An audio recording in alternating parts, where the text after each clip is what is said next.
All right, I'd like to welcome everybody today to the Movie Reality session that starts where we're going to be looking at the Second Front in Europe in World War II.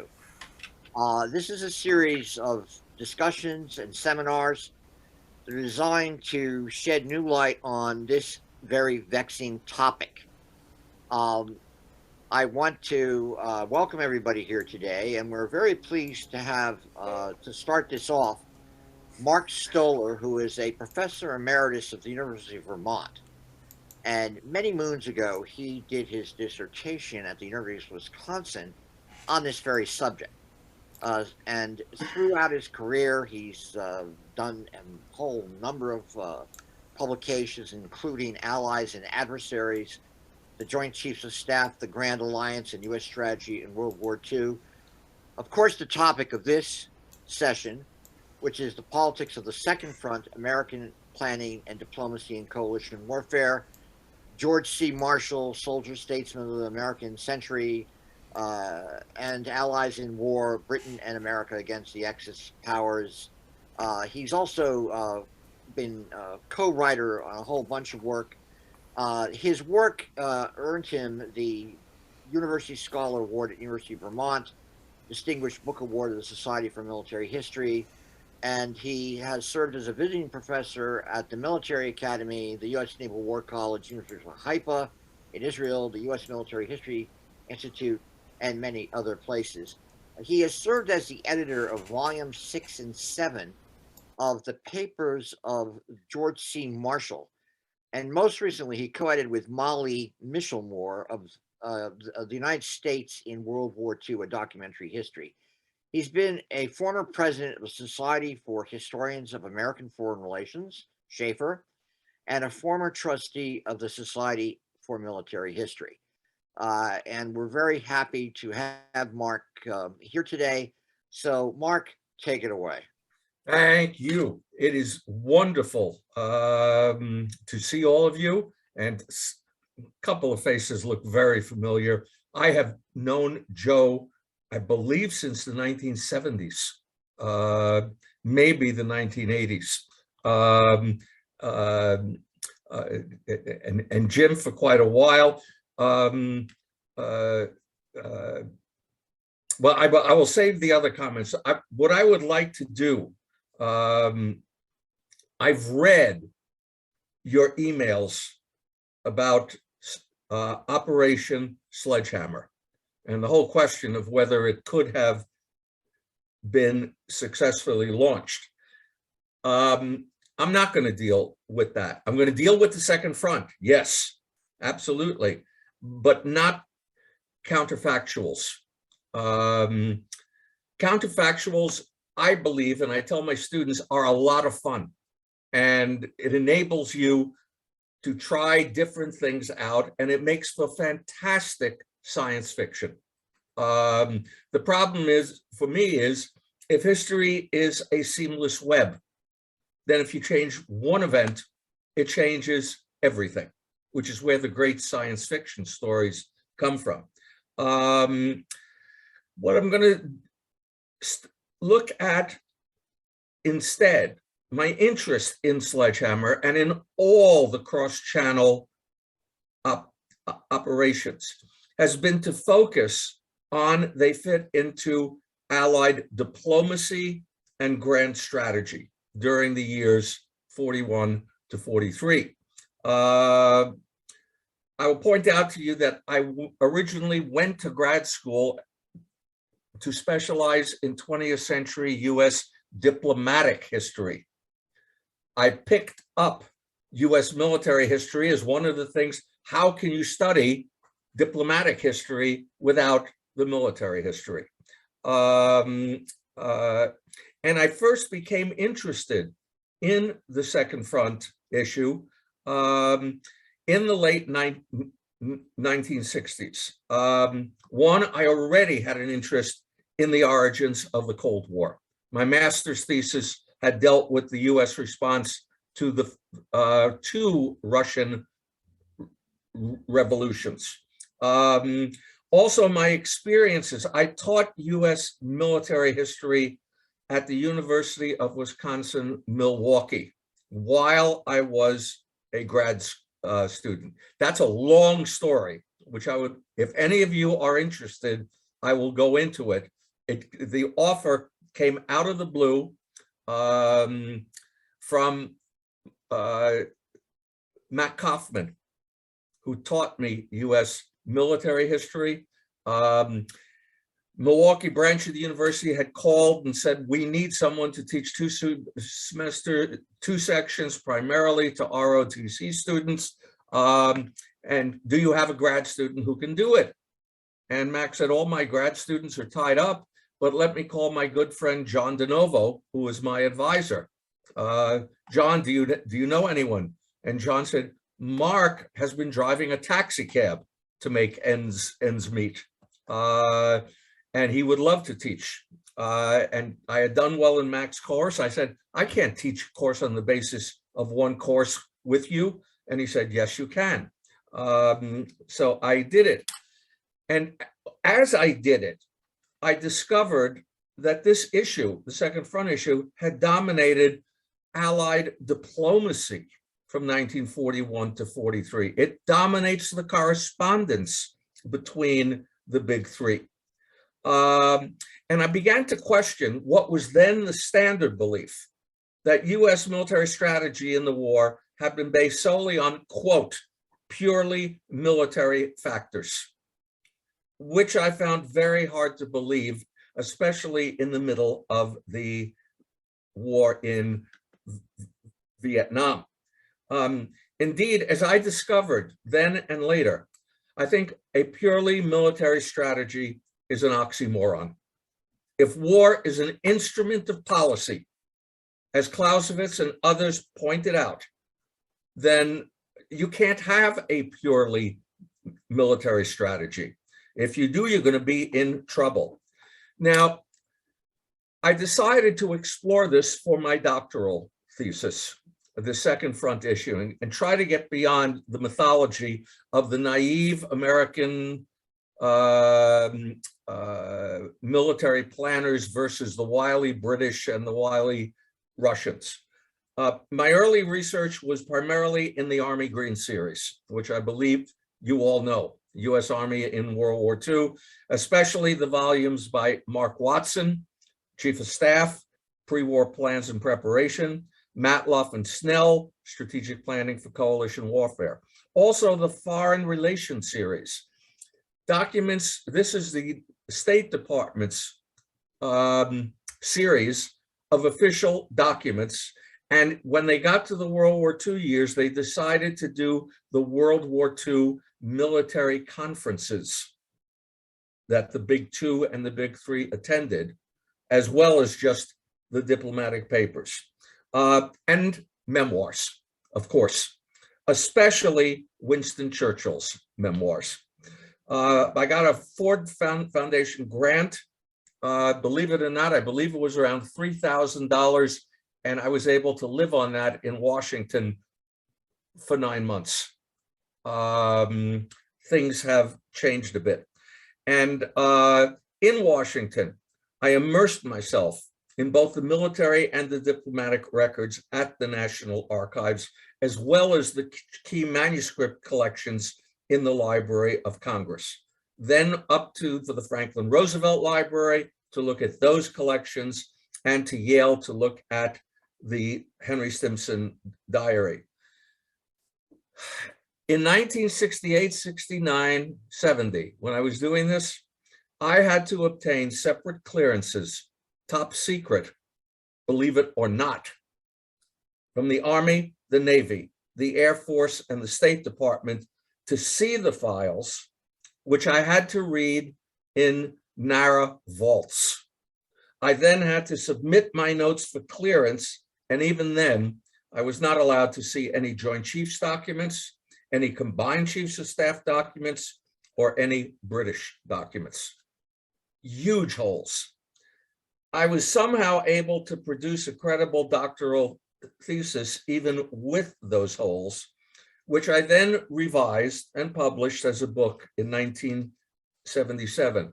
But by 77, there was a huge declassification of US and British World War II documents in progress, including the records of the Joint Chiefs of Staff and the records of the Combined Chiefs of Staff.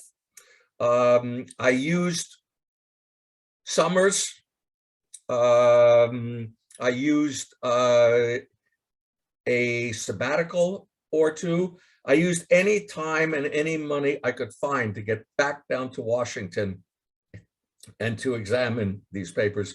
Technology had advanced by this time so that I could at least photocopy work, which I could not do when I started the research. And huge, huge collections of photocopied work. Then, totally unexpected, and this will be the end of the biography.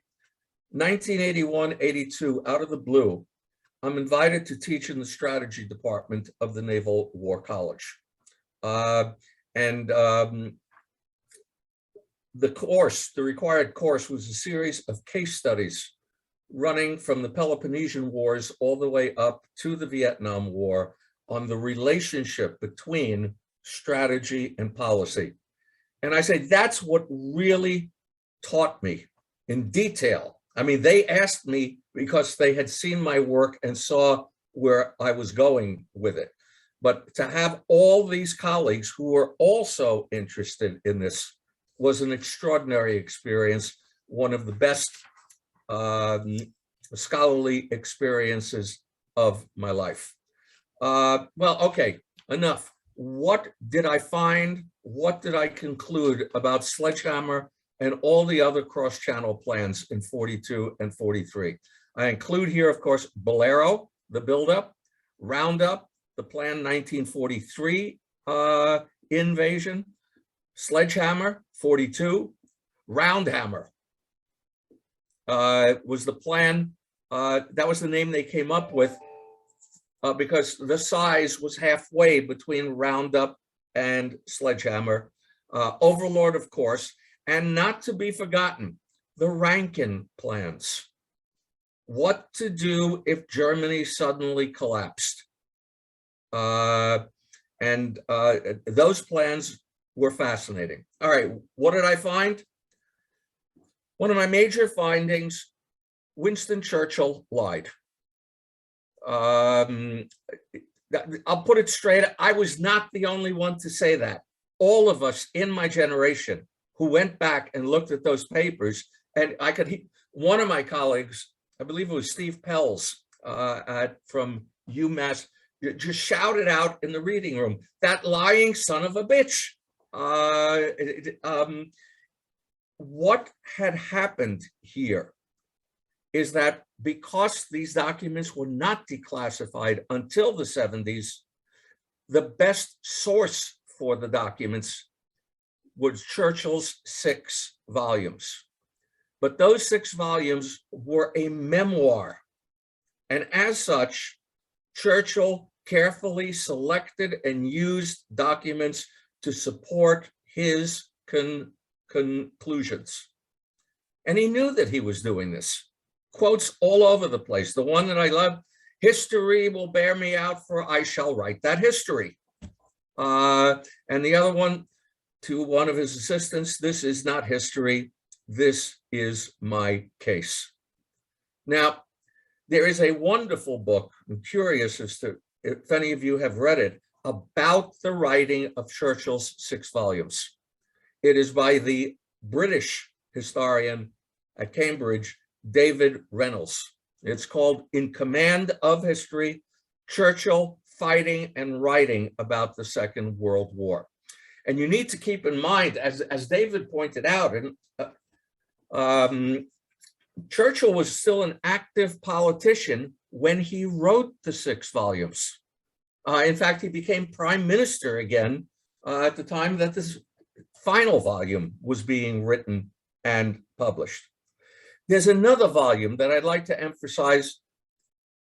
It's a gold mine of information. In 2018, Reynolds with Vladimir, and I'm sorry, I don't speak Russian and I'm going to mispronounce probably his last name, Vladimir Pechotnov. published a volume called The Kremlin Letters, Stalin's wartime correspondence with Churchill and Roosevelt. Now, wait a minute. The Soviets had published those documents in 1958, probably in response to what Churchill was revealing in his volumes.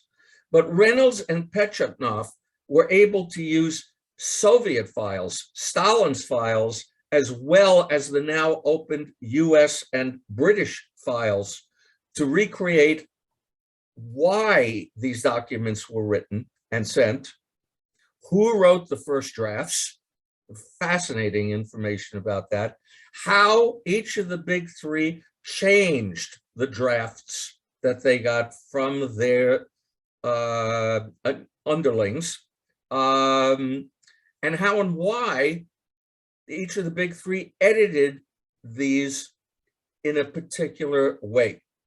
And to say many of them concerned cross-channel operations and other strategic issues would be a ridiculous understatement. It fills the correspondence. Okay. Oh, by the way, here is the Kremlin book. Very thick, very good. It doesn't do all the documents, but it does a large majority of them. And the narrative is excellent. Okay. Sledgehammer and all the other cross-channel plans were designed by US Army military planners first, then approved through the Joint Chiefs of Staff network. And every one of them, I would argue, was designed to win World War II on US terms rather than British terms or Soviet terms. Despite Churchill's rhetoric, there was intense US distrust of the British and their strategy and their political goals, and there was equal distrust of British military abilities. The Army General Staff recognized quite early that the key to defeating Nazi Germany was the Red Army. And thus, a key goal became preventing a Soviet military defeat or a willingness to negotiate a separate peace.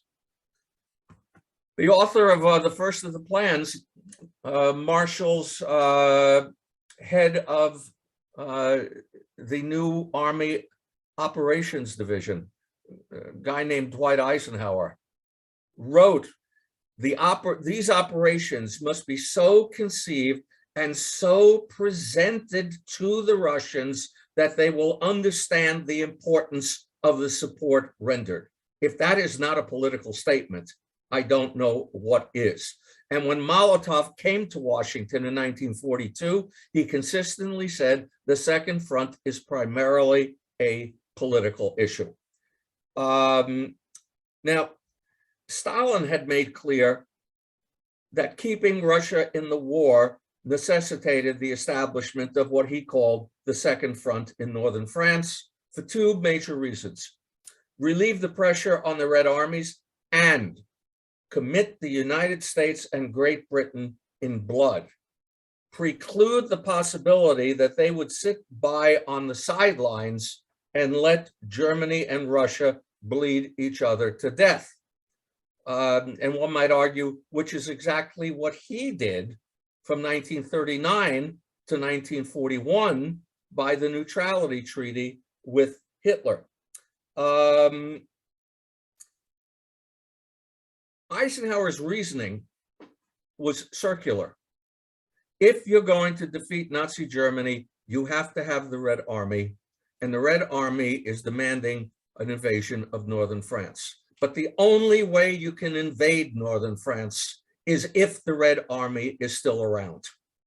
So the Red Army is needed for the operation, and the operation is needed to keep the Soviets fighting. The Sledgehammer Plan is also designed to achieve quick victory in Europe. That's also a political judgment. You've got incredible pressure from the Chinese, the Australians, the New Zealanders,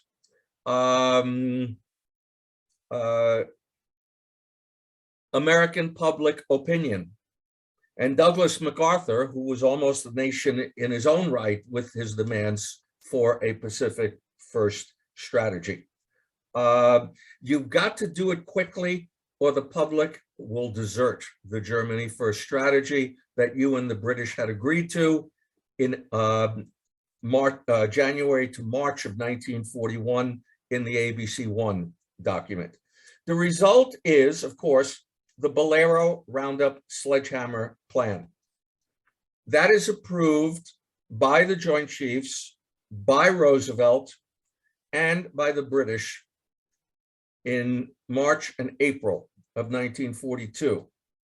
Immediately, Roosevelt uses it politically to talk Stalin out of a treaty with the British. Molotov is in London at this time. Stalin and Molotov wanted the British to agree to a treaty that recognized their territorial acquisitions via the Nazi-Soviet pact. Roosevelt did not want that. Numerous reasons he did not want that I'd be happy to get into in the Q&A. And he makes clear, to Stalin, says, send Molotov over here. I have an important military operation to discuss with him, but let's stop this talk of a treaty recognizing what you acquired between 1939 and 1941. Molotov's visit, that's a story in and of itself. The quip was that Molotov knew only 4 words of English: yes, no, and second front. And he pressed Roosevelt and got a public communique saying that while he was in Washington, full understanding, that's a direct quote, full understanding had been reached on the importance of a 1942 second front. In reality, full understanding had not been reached. And the British were already backing out. They had agreed to the Bolero Roundup Sledgehammer Plan primarily to prevent the Americans from turning to the Pacific First. The British have a series of military defeats in the spring and summer of 1942, especially, but far from exclusively, to Rommel in Libya and Egypt.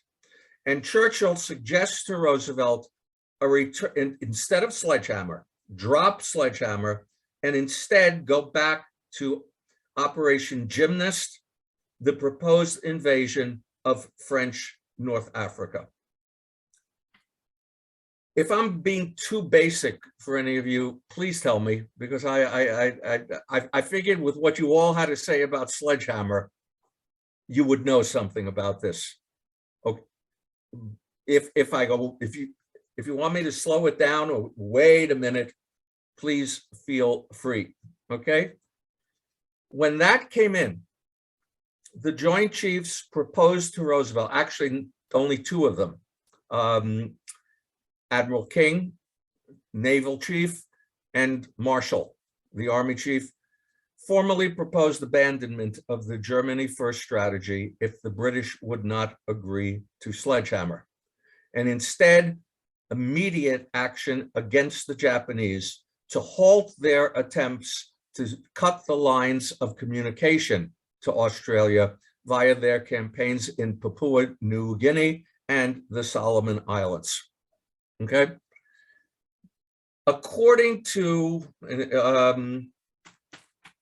Roosevelt's naval aide, Roosevelt was in Hyde Park when he received this on July 10th, I believe. He just started shaking his head, no. He is going to angrily turn it down. He considers it a bluff that has been proposed to blackmail the British into agreeing to sledgehammer. And instead, he orders Marshall and King to go to London with Harry Hopkins and reach agreement with the British on some European operation for 1942. He makes clear he still favors sledgehammer, okay? But if the British will not agree, then do gymnast. Marshall commented later that one of the most important lessons he learned during World War II is that in a democracy, you must have a successful offensive every year. Roosevelt is pushing for a European theater offensive in 1942, not one in the Far East. Roosevelt referred to the proposal as the equivalent to taking up your dishes and going away, and something of a red herring, the purpose for which he thoroughly understood. And he says, I know what you're doing. The answer is no.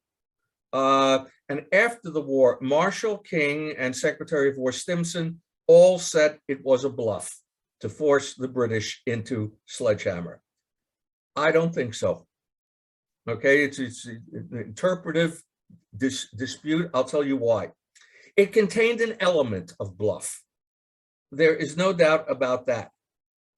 When Roosevelt said, all right, show me the detailed plans, Marshall and King had to admit, well, there were no detailed plans, but, you know, the basics: stop them in the Solomons, stop them on New Guinea, start a naval drive across the Central Pacific.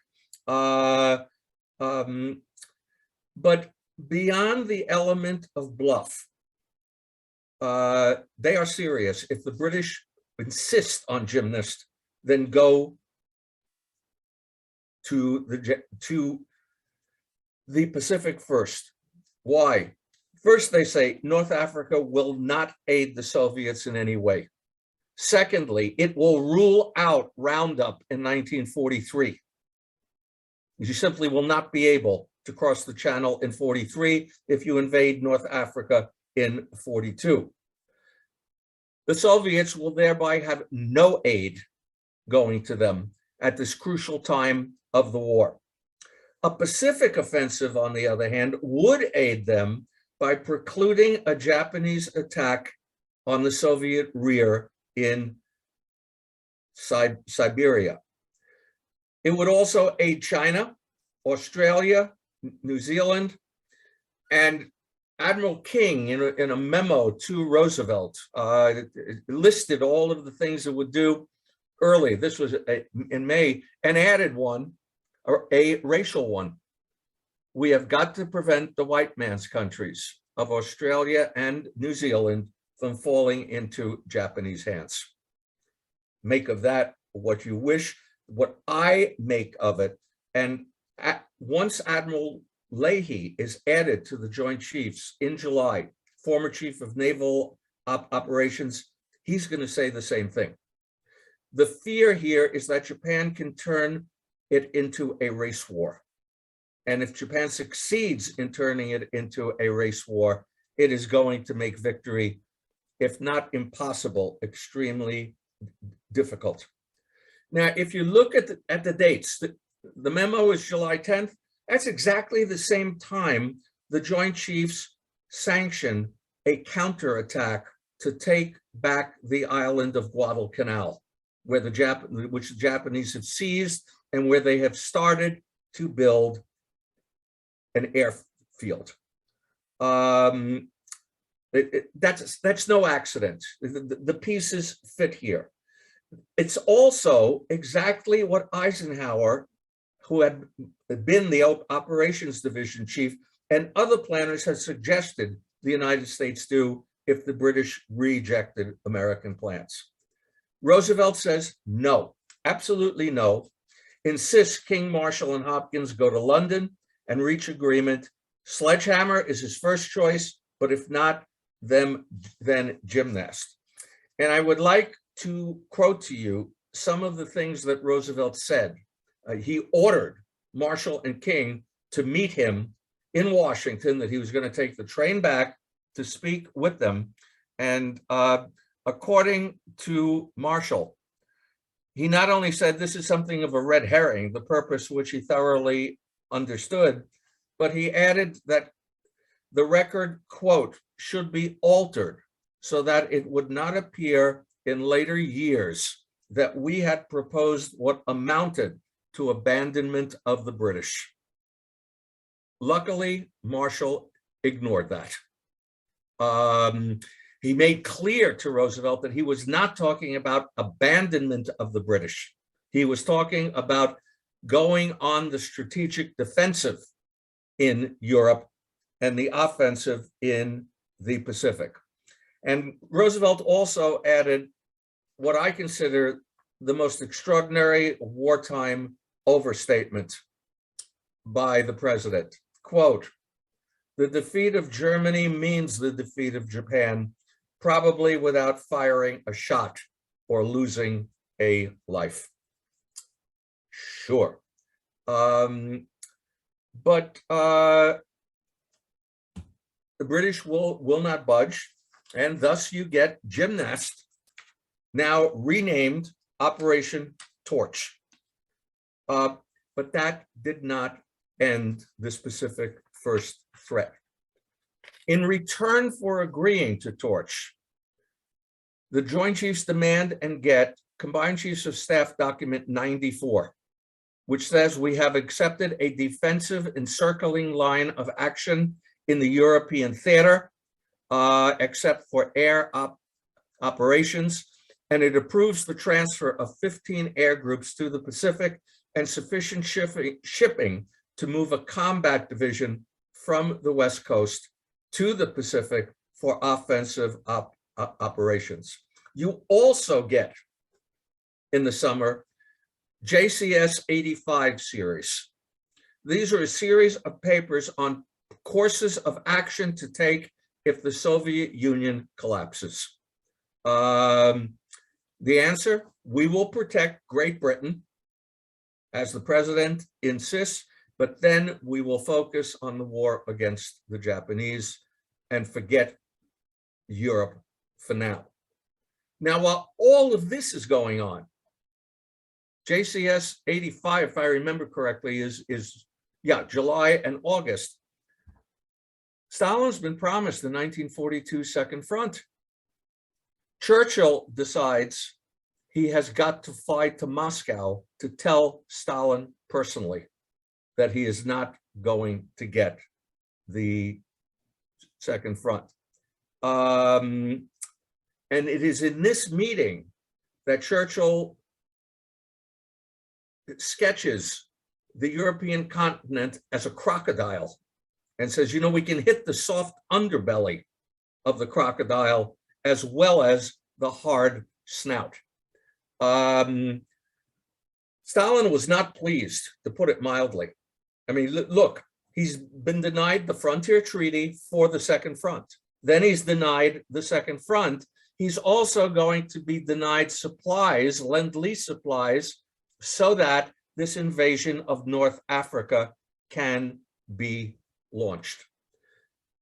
Churchill does reassure him a bit with the bombing campaign, but as Averell Harriman quipped, who was there, between the two of them, Stalin and Churchill, they soon destroyed every city in Germany. Its castles in the air, and by the second night, Stalin comes in blazing. The conference almost breaks up in that second night. And when suddenly, now I've got the nights mixed up. The second night is rough, maybe the third night. Pardon me, it's been a while. Churchill says, I'm going back to London. And Stalin says, why don't you come back to my dacha for quote, drinks? A feast is laid out for Stalin, Churchill, Molotov, and Churchill flies home and writes, I told him the worst, and we ended friends. That is a bit of an overstatement. He had not told Stalin the worst because he didn't believe what the Joint Chiefs were saying. He had promised Stalin, quote, a very great operation in 1943, even though he simply didn't believe that Torch would prevent that, nor did Roosevelt. Now, of course, the Soviets don't collapse. And you have what's normally considered the turning point of the war. You get Stalingrad, El Alamein, Torch. You also get MacArthur and Halsey are able to halt the Japanese advance on New Guinea and in the Solomons. But that takes time. The campaign for Guadalcanal, which started in July, is not over until January of 1943. Also, Hitler took French-occupied Tunisia to stop Torch from closing in on Rommel, and victory in Tunisia was delayed until May of 1943. So the Joint Chiefs were correct. Roosevelt and Churchill were wrong. Torch precluded Roundup in 1943, and at the Casablanca Conference, the Americans are forced to agree to invade Sicily next after Tunisia is taken, and as a way to knock Italy out of the war. Now back to the diplomacy. How do you tell Joseph Stalin this now?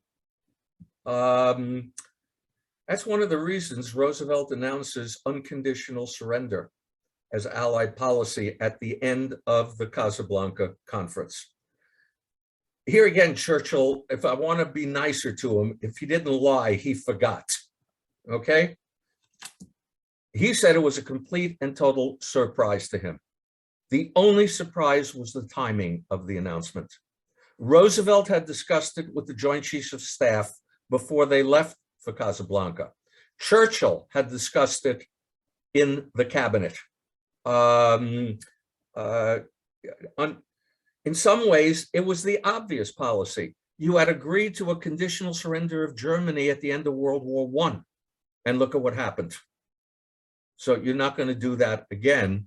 And you tell me what sort of a negotiated peace that you can believe in, you can sign with Adolf Hitler. But what you're saying to Stalin is, we will be in this with you to the end. And there will be no repetition of the Darlan deal, where Eisenhower put the Vichy collaborator, Admiral Darlan, in charge of French North Africa in return for Darlan telling French troops to lay down their arms.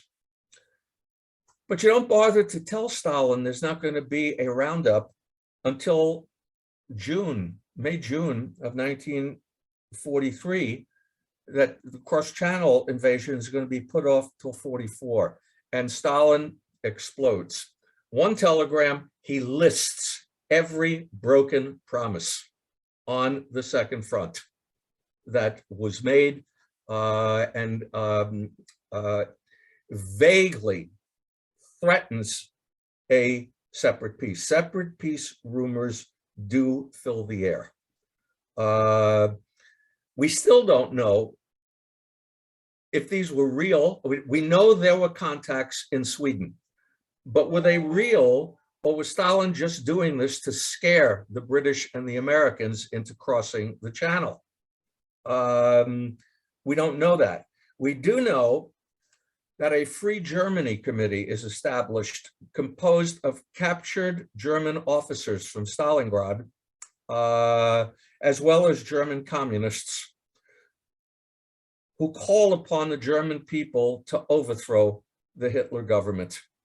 And that gets interpreted in the West as a call for a separate peace. So in addition to all the other reasons for crossing the channel, the Joint Chiefs now add prevent Stalin from making a separate peace and prevent him and the Red Army from conquering all of Europe by themselves,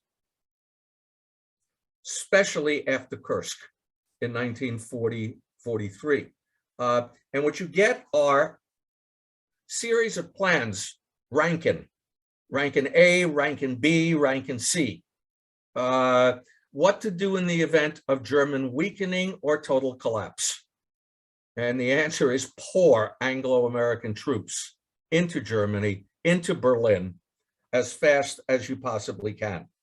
My conclusion, the Second Front was for the Army and Navy planners an umbrella policy that would cover every possibility with the Russians. And yet, with all the delays, 1942 the first Allied Anglo-American offensive of the war is not North Africa, it's Guadalcanal and Papua New Guinea. And 1942 ends with more Americans in the Pacific deployed against Japan than in the European theater. The British will agree to the final plan. The Overlord Plan is drafted and approved by the combined chiefs in the summer of 1943, but with Italy invaded and Italy surrendering in September of 43, Churchill tries to postpone it yet again in order to take the Dodecanese Islands and Rhodes in the Aegean before the Germans can take it from the surrendering Italian army. He wants to bring Turkey into the war, Churchill does, break the stalemate in Italy, and he says, oh, it's only going to be a 6-week delay. Marshall and King's reaction is, we've heard that before. These operations tend to go on. Roosevelt now agrees with them. He will not even discuss it with Churchill before their planned meeting with Stalin in Tehran. Churchill presses for a conference in Cairo before they go to Tehran. Roosevelt agrees to that, but then he invites Chiang Kai-shek to the conference, guaranteeing that it's going to concern Far Eastern affairs, not European affairs. At Tehran, Roosevelt presents Stalin the first day plenary session with the options of what to do. Stalin chooses Overlord on time over everything else, with a supporting operation in southern France, Anvil. Roosevelt joins in with him. Churchill is outvoted. He fights, but he can't win. In fact, his famous comment was that at Tehran, for the first time, he realized what a small country Great Britain was. There I stood, he writes, with on one side of me, the great Russian bear, paws outstretched. On the other side, the great American buffalo. And in between was me, the poor little English donkey, who was the only one who knew the right way home. But of course, nobody would listen to him. Stalin seals the deal with Roosevelt with two promises. One, a major Soviet offensive to coincide with Overlord, so that the Germans cannot transfer forces. And he promises to enter the war against Japan once Germany is beaten. Put another way, you give me the second front that I want, I'll give you the second front that you want in Asia. On that note, really, Britain fades. You get the birth of the big two, Stalin and Roosevelt, Churchill being overruled more and more frequently in 1944 and 1945. So what was the result of all of this? The 2-year delay. there is no way I am going to try to tell you that that delay created Stalin's suspicion and paranoia. If you know anything about Stalin, that was always there. It reinforces that suspicion.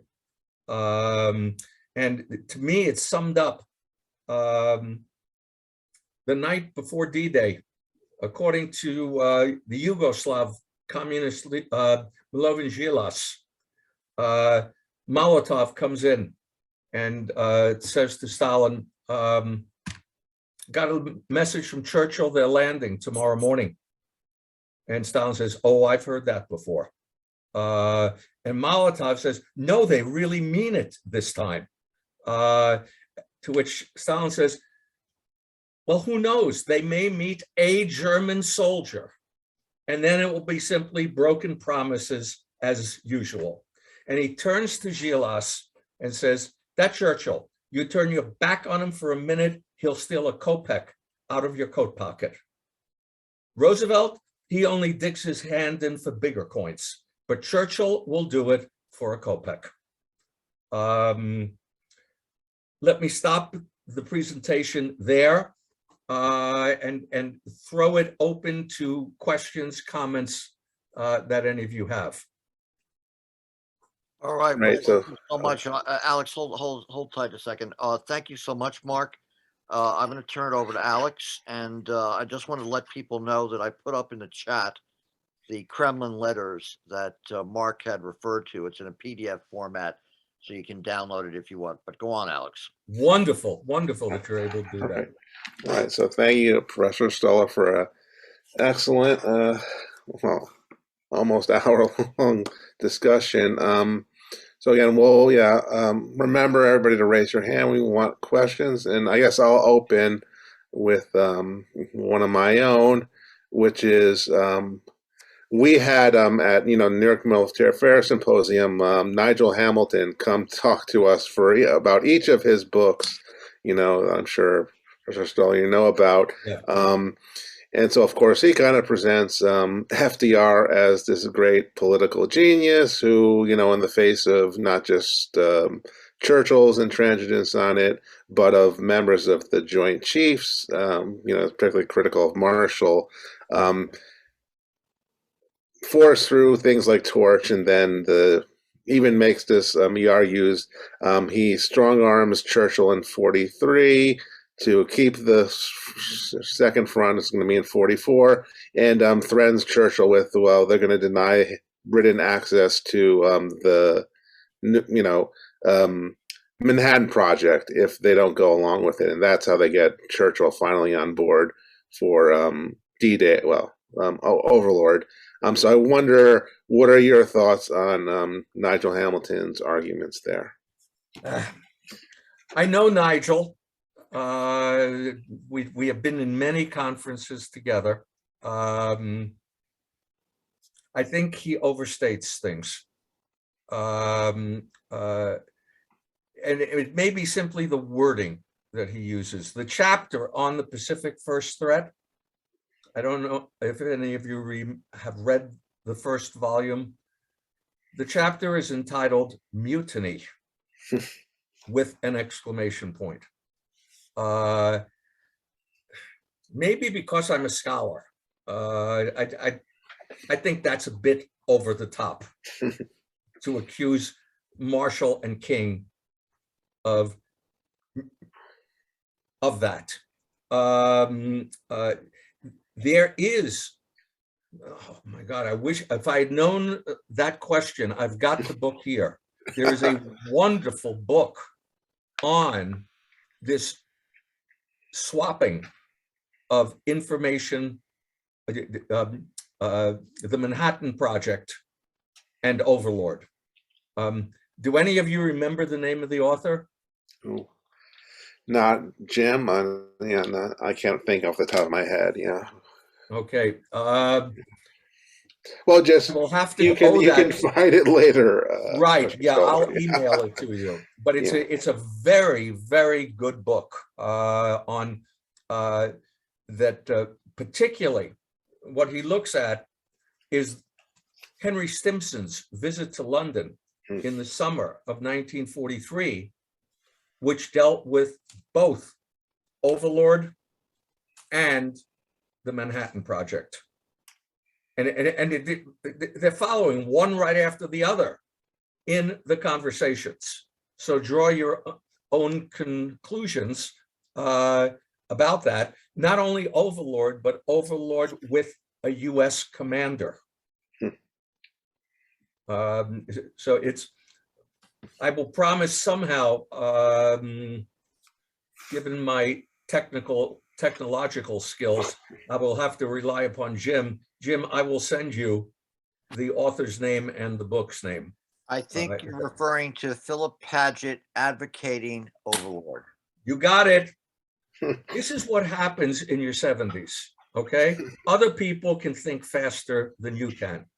I watched my stepson do it a couple of months ago, and I just watched Jim do it. That's exactly what I was thinking of, but I could not bring up the title or the author's name, although I had read the manuscript and said, this is wonderful stuff. Yeah. But back to your question. I think the overall thesis that Nigel has is accurate. And that Roosevelt agrees with Churchill in 42 because Churchill is saying what Roosevelt wants to hear. In 43, he's not. And Roosevelt turns on him, if you will. I'm often asked, I have a lecture on Churchill and Roosevelt that I give publicly. And I'm often asked about the personal relationship between the two. I say, and this is going to sound cruel, okay? Churchill loved Roosevelt. Roosevelt never loved anyone. Or never, maybe Lucy Mercer. Roosevelt is the ultimate manipulator of people. In fact, I remember Ted Wilson had written, Roosevelt was an only child with elderly parents, and he learned to manipulate adults at an early age. But Nigel is writing biography rather than history, and I think his volumes are worth reading. But be careful, you know, I withhold judgment on some of the judgments. Am I being fair? Yeah, I think so. But yeah, let's move on, I guess. Gary, unmute and ask Professor Stoller your question. Yeah, it's interesting you brought up Nigel Hamilton, because just addressing the point at the beginning about the, the limitations of counterfactuals, which I actually agree with, even though I'm the one that's been talking about Sledgehammer the most. But I just have to point out that there doesn't seem to be any problems with someone like Nigel Hamilton and many, many others saying, well, if an early second front had gone forward, Sledgehammer or whatever, it would have failed. That's a counterfactual. That is a counterfactual. I agree totally. And so my whole point is, if we're going to talk about this, then we should at least put forward the best available evidence. And of course, in the end, you can never prove it at all because of the reasons you just put forward. But in marshaling their evidence to prove that Sledgehammer, for example, in Nigel Hamilton's words, would have been suicidal. He propounds certain evidence, X, Y, and Z. So can we at least look to see if X, Y, and Z is true? Because since it's sort of widely, I'm not really arguing with you. I'm just arguing with the idea in general. You know, let's look at X, Y, and Z and see what the evidence says about X, Y, and Z. Exactly. And we understand it better, and the history of World War II better, I think, right. Or at least deal with the obfuscations. Yeah, And- I agree totally. And apparently you have really started something here with the research that you have done. And when you quoted Nigel, I was going to quote Ronald Reagan to Jimmy Carter. There you go again, with the overstatement. No, yeah, it's, I've read, I didn't hear you, but I've read all the emails back and forth Right. on this, and no, I agree totally. Now let's keep. I would ask you. Can I ask a question though? Oh, Or I'm I don't know if you sorry, think- Barry. I'm sorry. I do Go ahead. I'm sorry. I did my fault for making a big preamble there. But would you say, I would say from reading your, by the way, one of the first books, when I started research this years ago, I saw a reference to this title called The Politics of the Second Friend. I go, I've got to read that. And I found it incredibly helpful. And then later on, there was Allies and Adversaries, Yeah. which I love that book as well. So, but I would say, would you say it's fair to say, which I believe you lay out in both those books to a certain extent, that Roosevelt did not really provide any political guidance to his military leaders until Tehran. And basically, the Western Allies didn't really have a clear strategy until that time. They were just basically opportunistic, and one thing led to another. Do you think that's a fair statement? I would partially agree with that. They were clearly opportunistic.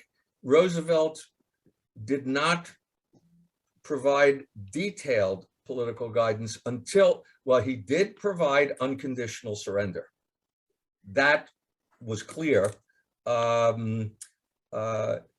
And then you had those incredible meetings on board the Iowa while going to Tehran, where he clearly talked about what he was thinking about. But in the absence, it wasn't, if you've read Allies and Adversaries, the problem is not simply lack of guidance from the president, it's lack of guidance from the State Department by anybody. And the chiefs are left to virtually create their own policies so that they can form a strategy policy link. I think, and they do it. I think one of the greatest strategy and policy documents is Admiral Stark's 1940 Plan Dog Memorandum. It's Definitely. I think every student in a strategy and policy course should have to read that document. It is the first, when I teach, I've taught seminars in US and Allied strategy in World War II. That is the first document that I have the students read. And you'd be interested to know, you know what they say after reading it? My God, this guy can write in clear English. It's not bureaucratese. It's just all out there. I said, yes, it is. And just going through, here are our policies, here are our goals, here are the options of what to do. Only the fourth one, D, dog, will accomplish what we want to do.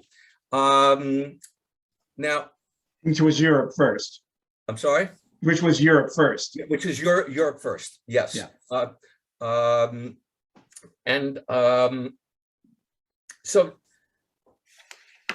the problem is that the Army and the Navy have, talk about understatements, they have serious disagreements over what strategy should be and over what policy should be. Leahy, in particular, is constantly talking about the future is China. Now, is he getting that from Roosevelt, who is doing the same thing with his policies? What you don't have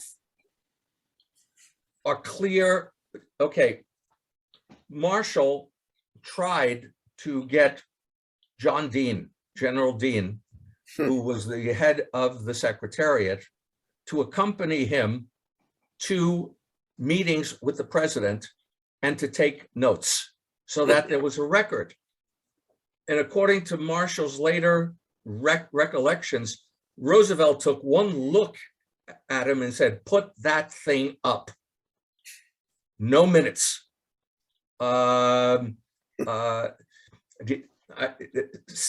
He also, during the war, vetoed publishing the records of the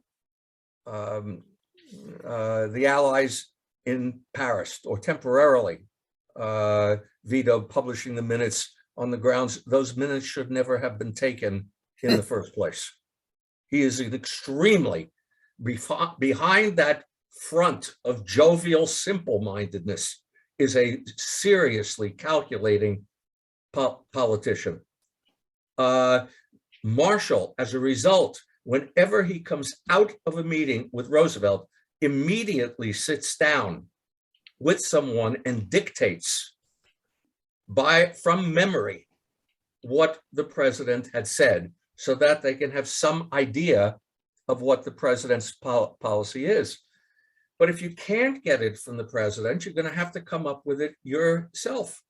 And my argument is that the chiefs do.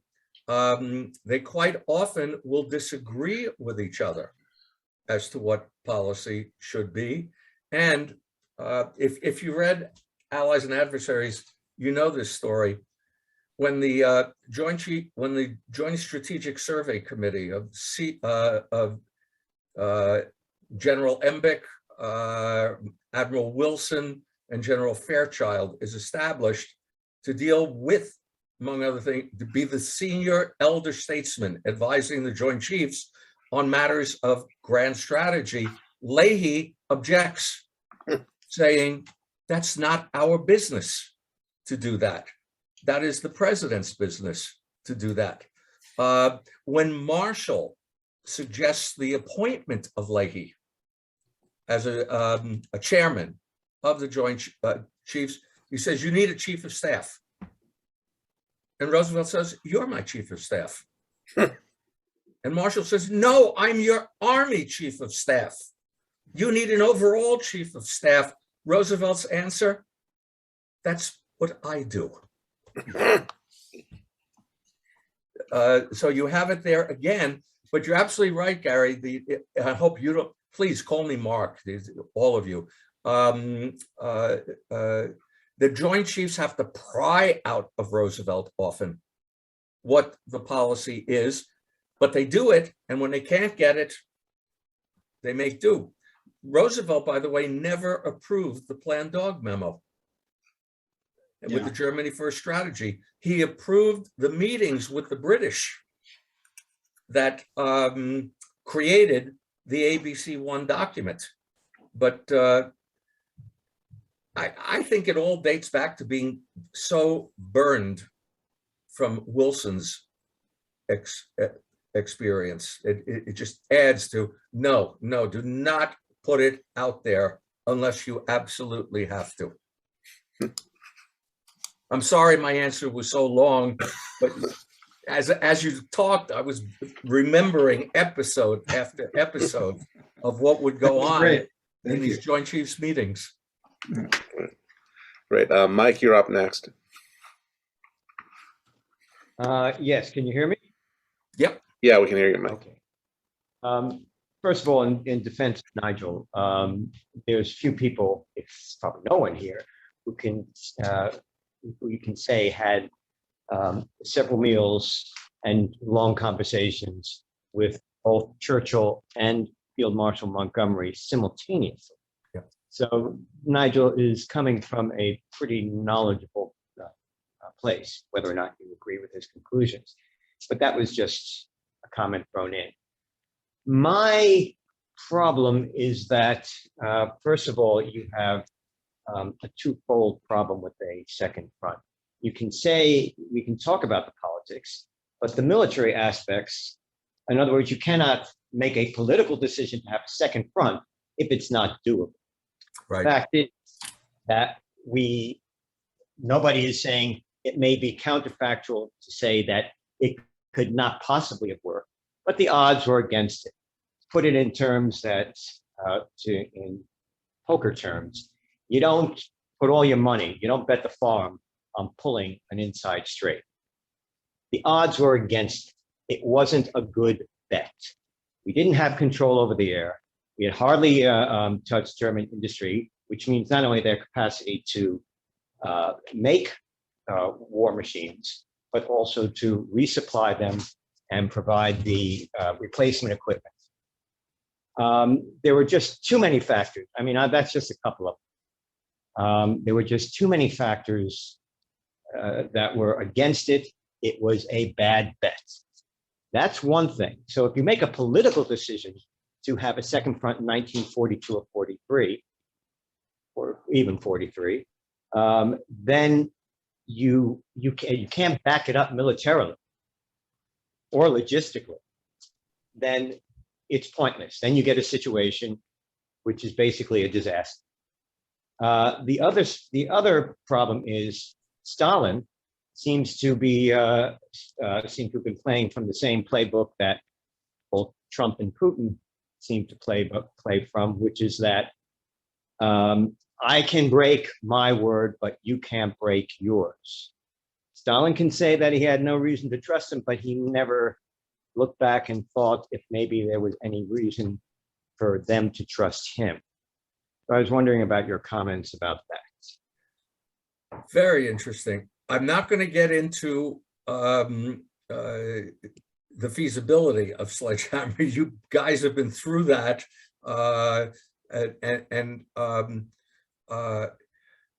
I will point one thing out, though, that surprised me.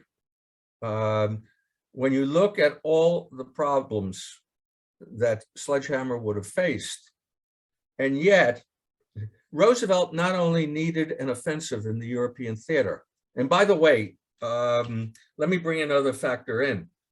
With all the defeats that are occurring in late 1941 and early 1942, Roosevelt's ability to be commander-in-chief is being called into question by his political enemies and by the press.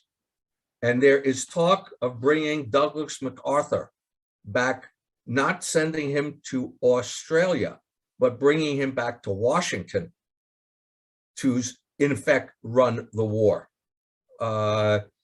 Roosevelt had much earlier said that MacArthur was one of the two most dangerous men in the United States. Huey Long was the other one. So he's got that pressure on his back. And yet, Roosevelt needs a successful operation in 1942. And yet he continues to say his first choice is sledgehammer, which has always had me thinking he thought it was going to work. He may have been dead wrong, but he had to have thought that it was going to work. And it was simply Churchill's refusal to agree to it. And also, again, I don't question Nigel's conclusions. I think I question his use of some of his words, some of his choice of words, more than his conclusions on these things. And overall, I think he's absolutely right, though I think he gives, again, with hyperbole, makes Roosevelt out to be a strategic genius. Roosevelt's right more often than he's wrong, but he is wrong on occasion. So I would just leave it there. Mike, have I answered your questions, or is there a part I haven't dealt with? Well, I don't know if you referred to the comment about Stalin. I could also throw in that Marshall and King leave a lot to be desired as far as reliability, although they were not necessarily politicians, but there were some problems in their decision-making processes. But the question about Stalin was that why, in other words, Stalin expected people to trust him, but he didn't trust them. Yeah. This kind of, in other words, why should we have given in to Stalin on most, or at least some of these issues? We gave into it. We tried doing things. I mean, he wasn't even in the war until he was allied. Well, I don't want to say allied, but he had a pact with Germany up until 1941, and he'd also taken part of Europe, certainly part of Poland. So the question is why, in other words, doesn't it make sense that we should not, maybe, in other words, from Churchill's point of view, perhaps we were giving in too much to Stalin.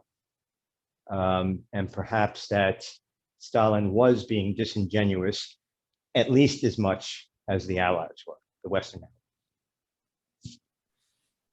I wouldn't disagree with that. What's Churchill's great comment? In wartime, truth is so precious that she must always be accompanied by a bodyguard of lies.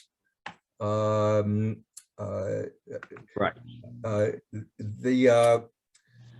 And it's no love of Stalin. It's recognition that the war depends on making the alliance work. And historically, coalitions don't work. Trying to remember who would, I think it was Marshal Foch, who said that after leading a coalition effort in World War I, he thought a lot less of Bonaparte than he had before, because Bonaparte always faced coalitions, and it's very easy to break them up because they've got different interests as well as different approaches to war. I think the incredible thing was that this alliance stayed together as long as it did.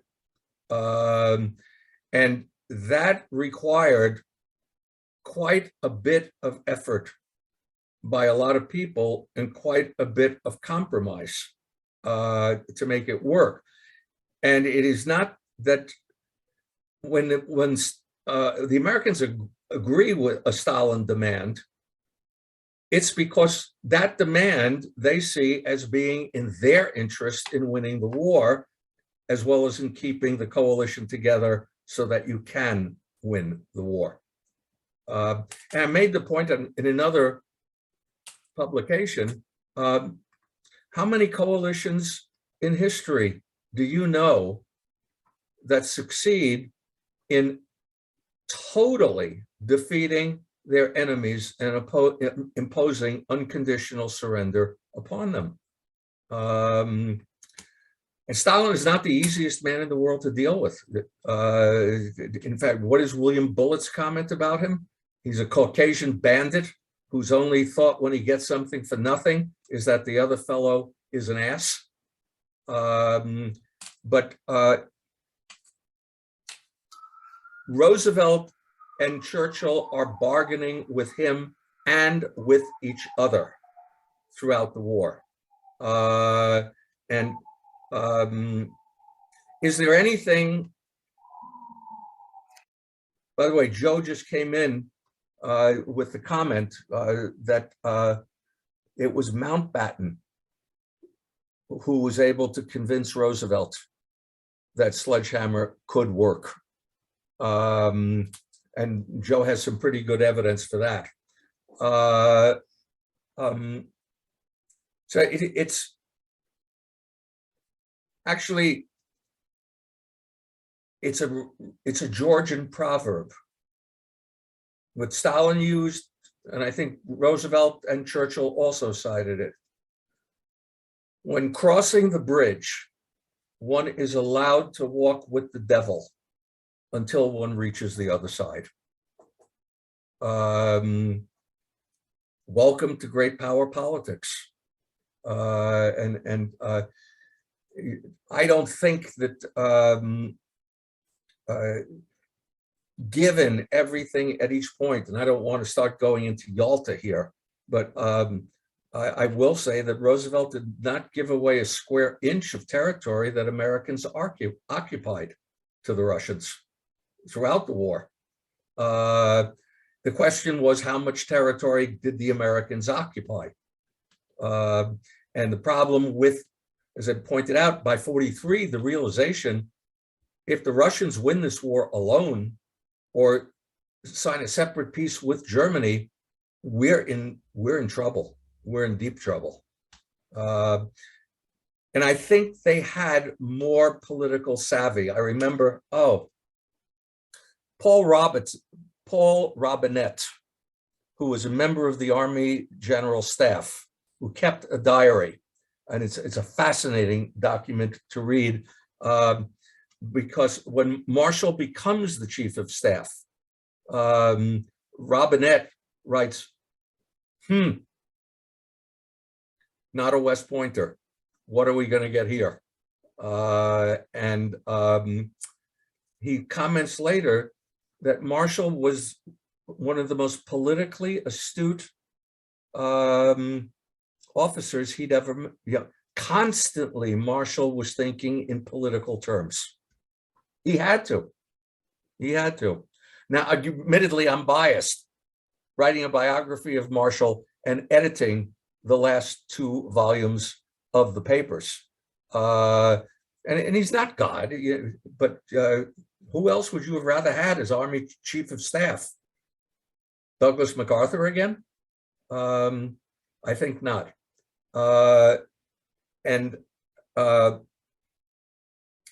Just to get Marshall and King, get them, Marshall at one point, the famous story, King had been kept waiting because the foreign minister of Australia wouldn't leave Marshall's office. And King walked out in a huff. And Marshall went straight to, according to Marshall's recollection, went straight to his office, apologized, explained what had happened, and said, we've got to work together or we're not going to win. And I'm sorry, I'm going far afield, for which I apologize. But I've got an audience for the first time in quite a while. We're entitled, Mark. And Jim wants me to mention before he asks his question. In the chat, he's mentioned, I think it's an upcoming event, Jim, at Columbia from the Saltzman Institute of War and Peace Studies. What was grand strategy in World War II by Phillips O'Brien, professor from University of St. Andrews. And Jim, do you have a date or time on that? Because that's next week, and I put the link where people can actually register for it up there. Oh, yeah. And also I put Plan Dog when Mark mentioned it. I had 2 questions, Mark. First of all, can you comment as to your assessment of the domestic swirling going on in the United States and England during this time affecting the Second Front issue? Because we know, for example, in Hollywood, they were making movies that were designed. I mean, I remember the famous movie that got a whole bunch of people in trouble during the McCarthy period about Russia and the Soviet Union. But there was a tremendous amount of, domestic push on the leadership. And I was wondering what your assessment of that is. And secondly, the question of amphibious lift. You always get into these issues. I remember, I don't know if it was Marshall or some leader was saying, counting, he went after a conference in 43 or 44. He says, all we do is talk about how many LSTs we have. And, that's the determinant on when we can launch a strategic attack.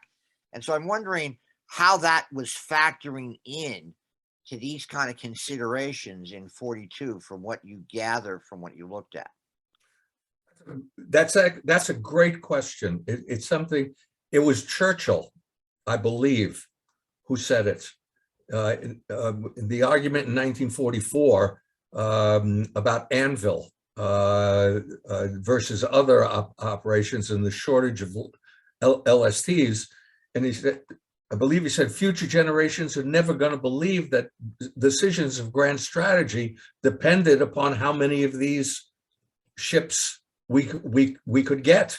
It's very important. Of course, Leighton and Coakley do a lot with that in their 2 volumes on global logistics. But Jim, I forgot the point before that, before you mentioned the LSTs. You were asking about the domestic situation in the United States and Britain on the second front. Yeah, it's coming back to me now. Well, obviously, the communist parties are screaming second front now, and it's very popular to scream second front now because the Americans in particular want the series of defeats to stop, and they want to have something they can celebrate. And Stalin makes use of this. You might also want to look at the papers of the Soviet ambassador to Great Britain, Maisky, edited by Gabriel Gordetsky, because Churchill chewed Maisky out, saying, "Stop it already." And Maisky said, "I need this operation." But, the LSTs I've often wondered about as to why, and the only answer that I've heard so far is that Admiral King was more interested in creating warships for the Pacific, but and that the landing craft needed in the Pacific were different. I don't know enough about landing craft to be able to tell you how different. If any of you do, I would love to hear it. I'm also going to throw in, even though I wasn't asked, I'm glad for the information about O'Brien's new book. I fundamentally disagree with his conclusions. With Nigel, it may be a matter of words and emphasis. With O'Brien, it's a lot more.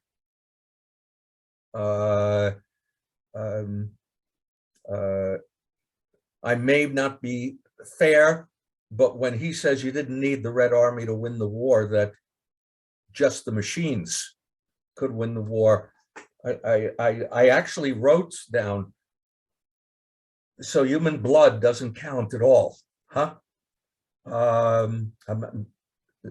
So you're never, okay, I'll leave that alone. That's not what we're talking about here. But there is tremendous pressure. The pressure is greater on Churchill than it is on Roosevelt from the research I've done and what I can see. Because Roosevelt can have the offensive anywhere. It doesn't have to be what the Russians are calling for. And ironically, he gets it first at Guadalcanal. When North Africa is invaded, Mrs. Marshall, the second Mrs. Marshall, in her memoirs, talks about attending a football game that she was supposed to attend with her husband, and he said, "No, I can't come. It's November 6, 7, 1942. And the announcer says, "I've got news. The Allied forces have landed in North Africa. Here is our second front." So it's being portrayed as the second front, but Stalin doesn't accept it as such. But in terms of the American public, apparently they did it. Well, you can't say from one broadcast that they accepted it, but the fact that you would say that, the desire for some offensive action, and you get it in both theaters. What I will say is if you look at the Pacific War and the European War, there is, in terms of personnel and equipment, there is no Europe first strategy until D-Day. And the same month as D-Day is the invasion of Saipan and the Battle of the Philippine Sea, which is considered a decisive battle in that war. O'Brien's correct in the sense of American industry is just pouring out enough stuff to do both theaters at the same time. There are bottlenecks, of course, yeah. And LSTs, back to Jim's question, LSTs is a definite bottleneck. Does anyone, I'm no expert in LSTs. Does anyone know more about this who wants to say something? Maybe I can pop in if you don't mind. Sure. Okay, David. Yeah. Hi, Mark. Nice Hello, to meet you, by David. the way. Nice to meet you. I'm up in Montreal, so we're neighbors. Oh. So Are we allowed to cross over and greet each other now? I believe we can. So I'll be down to see you very soon. Okay. Okay, sounds good. I miss the Northeast so much. Yeah, the LSTs, I don't know if I can necessarily address the LSTs specifically, but I've been dealing a lot. I did a book on DEP, so I've been looking at 1942 and particularly shipping. Without a doubt, it is always the determinant. Whenever, for whatever reason, that's it. It just comes down to the logistics of the matter, whether it's design on operations, where they're going to land, how they're going to land, what kind of form they're going to take. It comes down to that. I'm not sure about what you were mentioning about the Pacific versus the Atlantic. The only thing I can think of is maybe the ones out in the Pacific would have to be more flat bottom because of coral reefs. That's about the only thing I can sort of, Well, David, Mark Witham has a point in the chat. He was saying they would need longer range since they'll be operating, going to the Philippines from, wherever is a longer trip than, across the channel and so, or through the Med. Yeah, so he made that suggestion. True. Yeah, I guess, there's always possibility of refueling, but yes, it would make things simpler. But the key here, for many of it, when it comes to shipping, and we tend to forget this, it's not just the LSTs. In 1942, they're in a tanker crunch. And that is by far the most serious choke point that they're facing, particularly after drumbeat starts. Off the coast of the Atlantic in 1942, or off the coast of the United States in 1942. So that's also factoring in. We tend to forget that. We tend to forget that they're also looking at the POL, petroleum, oil, etc. That they're factoring in that. So it's not just a question of landing LSTs, but it's a question of how to support them. Cargo ships, they're taking a pounding, but they can build them relatively quickly. They can't do that with tankers. Tankers are much more difficult, and the crews have to be trained to a certain degree higher than most cargo vessels. So that's also playing into it, the ability to support any kind of operation consistently. And so, that's something that I guess we're going to talk about when we get into Sledgehammer a little later on, and the war at sea. That would be sort of where I would come in on that.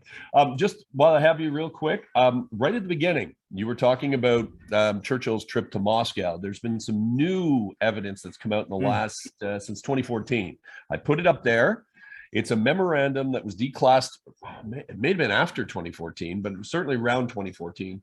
From Cadogan, Alexander Cadogan, who was the permanent undersecretary, who was in Moscow. And it recalibrates our understanding of what the perception was and what the reality was at the time at that meeting. So basically, in a nutshell, it wasn't so much about the second front. Second front was one issue, but I would argue it's 1A, 1B. Not 1 and 2, but 1A, 1B. 1B being the second front. The big issue was the suspension of the Pq Convoys. Yes. After the PQ-17 disaster. And you have to remember at this particular point, we're talking about, again, I'll get back to choke points, the choke points in Soviet industry. They are now retooling. They desperately need not so much aircraft and tanks because they're just being thrown into the front lines if they get them.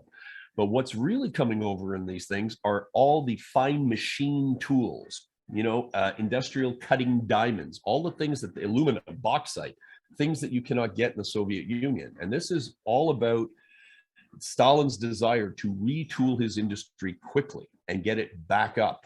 And so that's what they're looking for. So when those convoys are suspended, that's what sends Stalin over the top, and he demands the meeting. So when they arrive, and that's the fascinating part with Cadogan, because if I'm not mistaken, you can read it up there, it's only a few pages.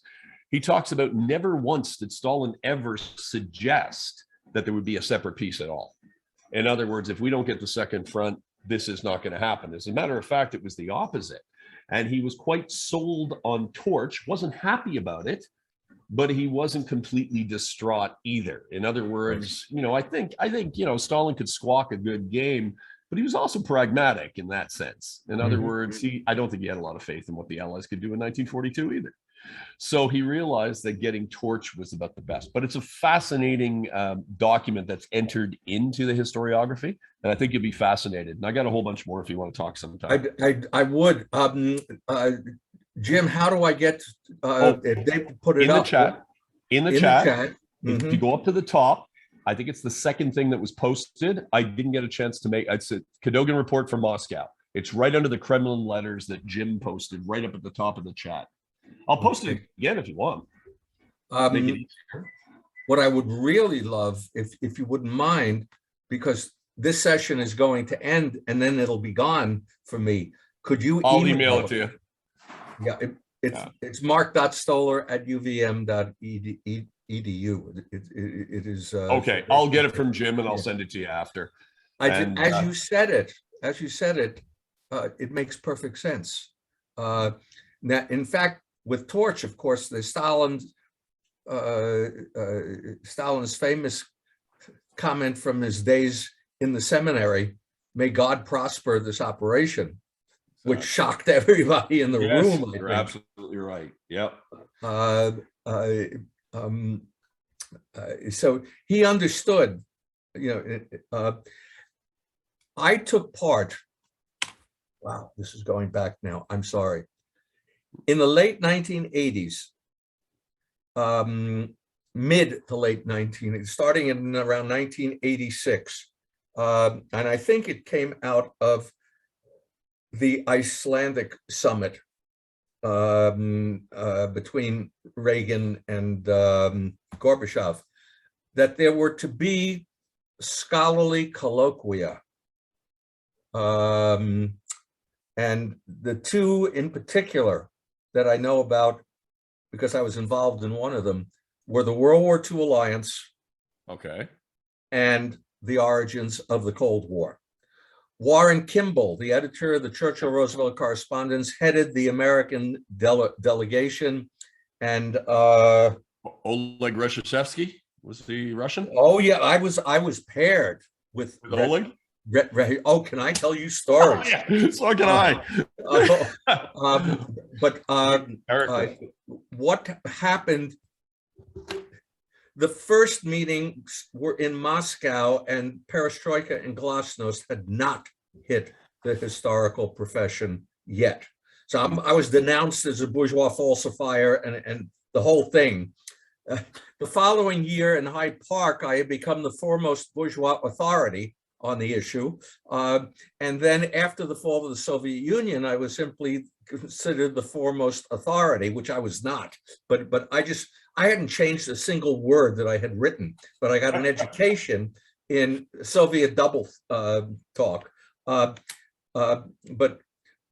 at Hyde Park, the Soviets demanded a special session to talk about their white spots in their history.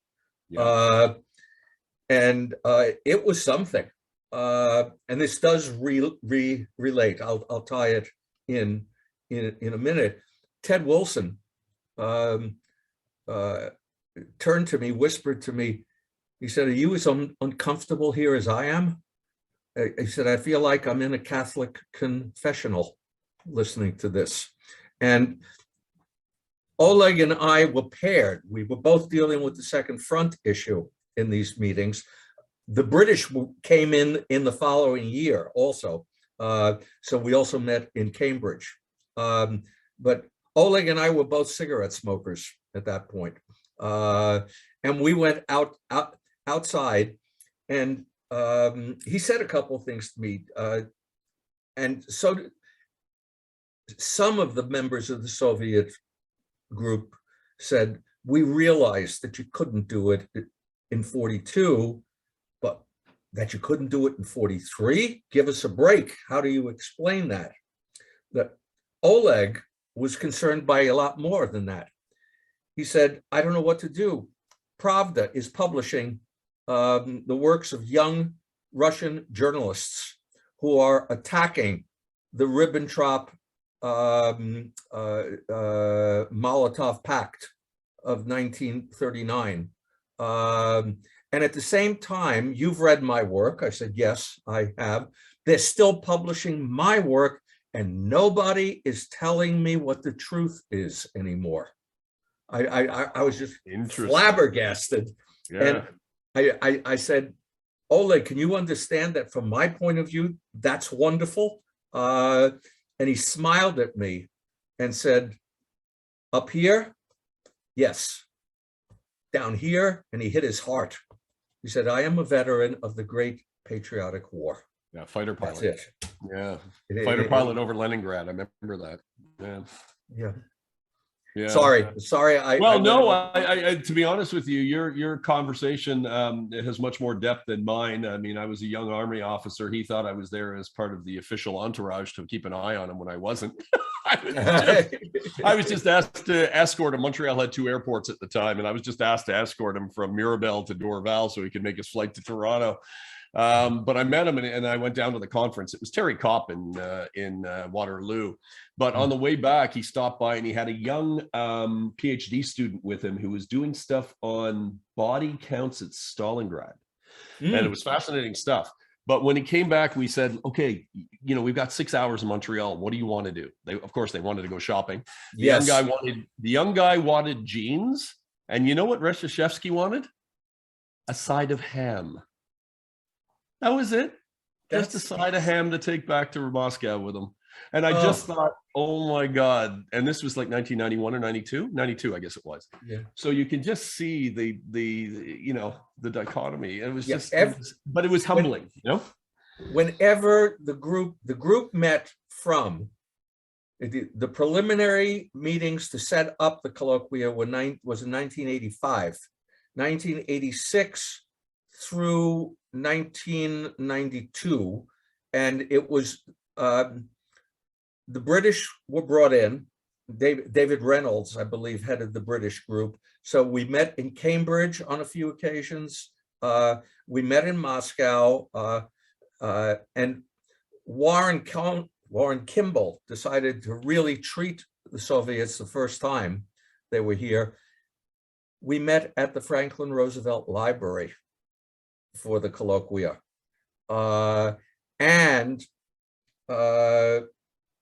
But we went special tour to see where Roosevelt lived at Hyde Park. And I quipped with Oleg, typical bourgeois American, and he cracked up, of course. But then Warren said, I want to really give them something to talk about. So he got reservations for the Culinary Institute of America for dinner. So they could tell their friends that they all went to the CIA. That's priceless, Mark.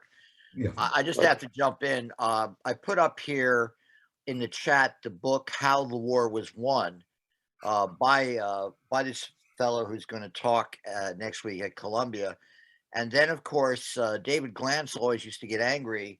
Who he accompanied you, I believe, on that first trip to the Soviet Union.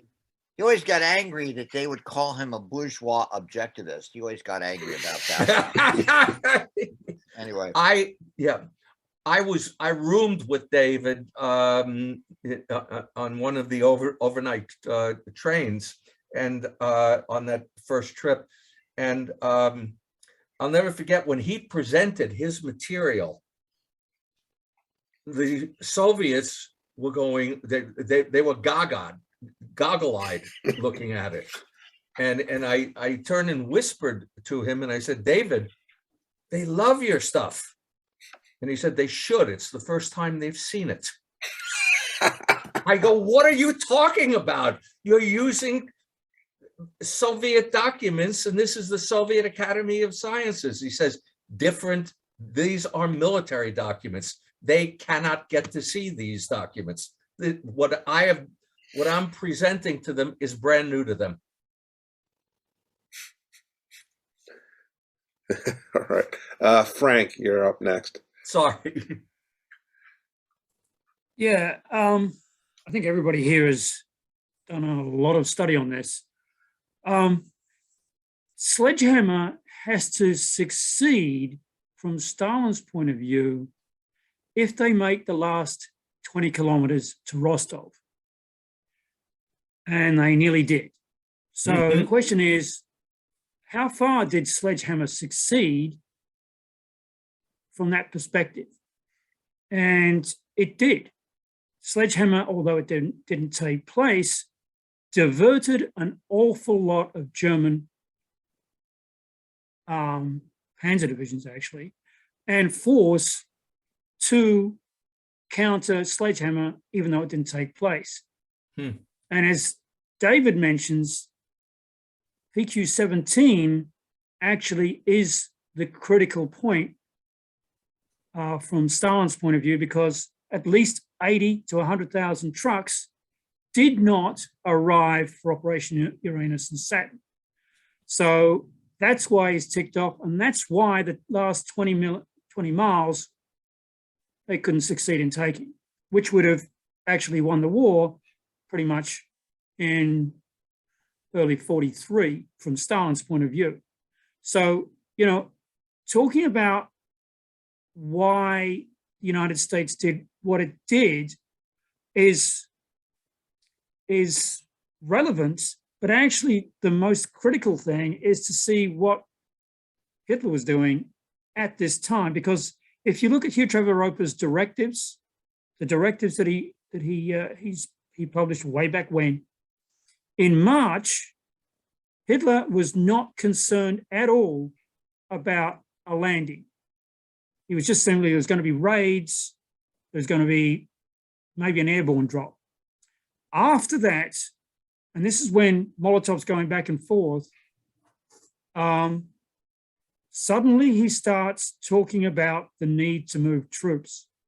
And he starts denuding Operation Blau of troops. He takes out Gross Deutschland, he takes out 1st and 2nd SS, and he's also talking about taking out 3rd SS. And he's already got 3 Panzer divisions there, 6th, 7th, and 10th.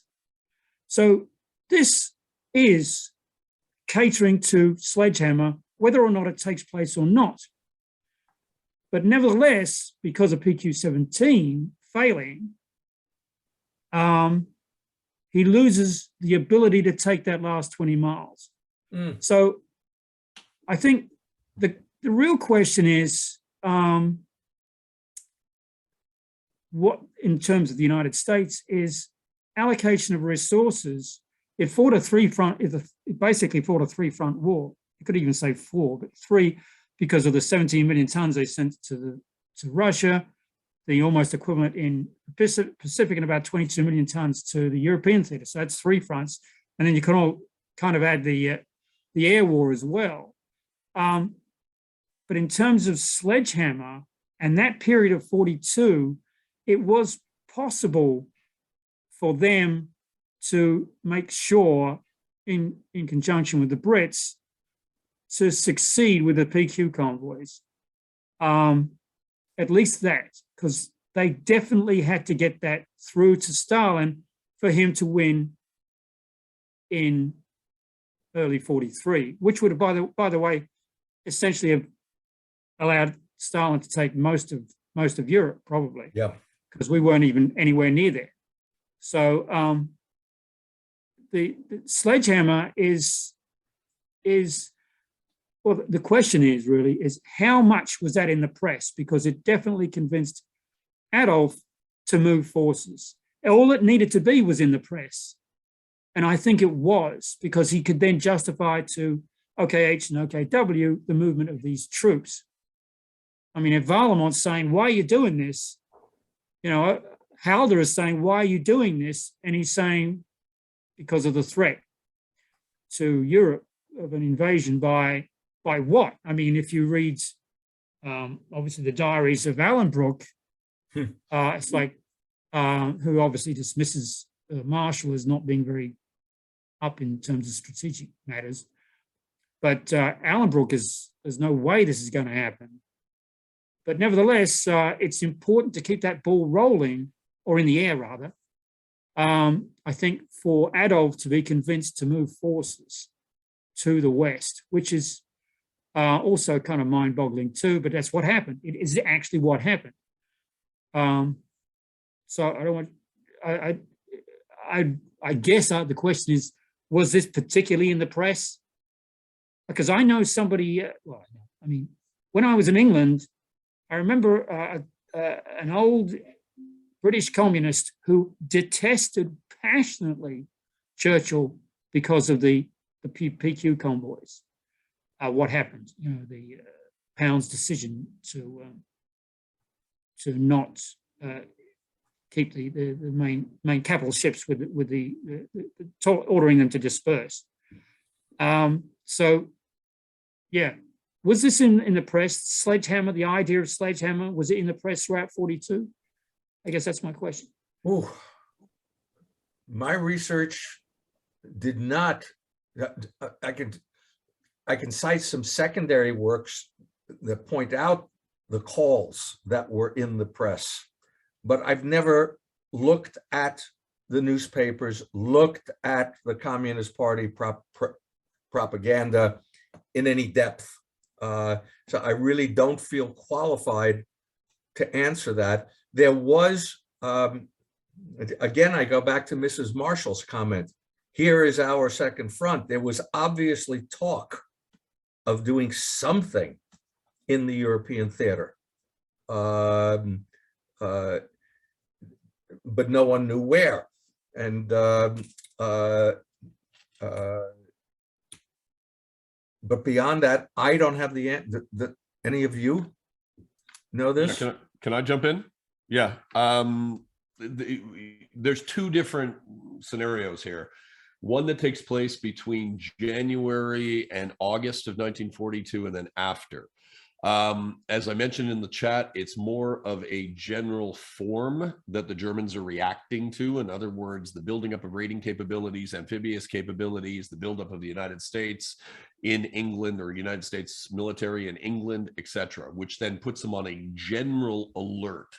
But if you're thinking of, Frank, of sledgehammer in terms of fortitude, if you will, in 44, of actually pinning things down, that's not the case. That only starts in August, where they revive sledgehammer specifically for deception purposes.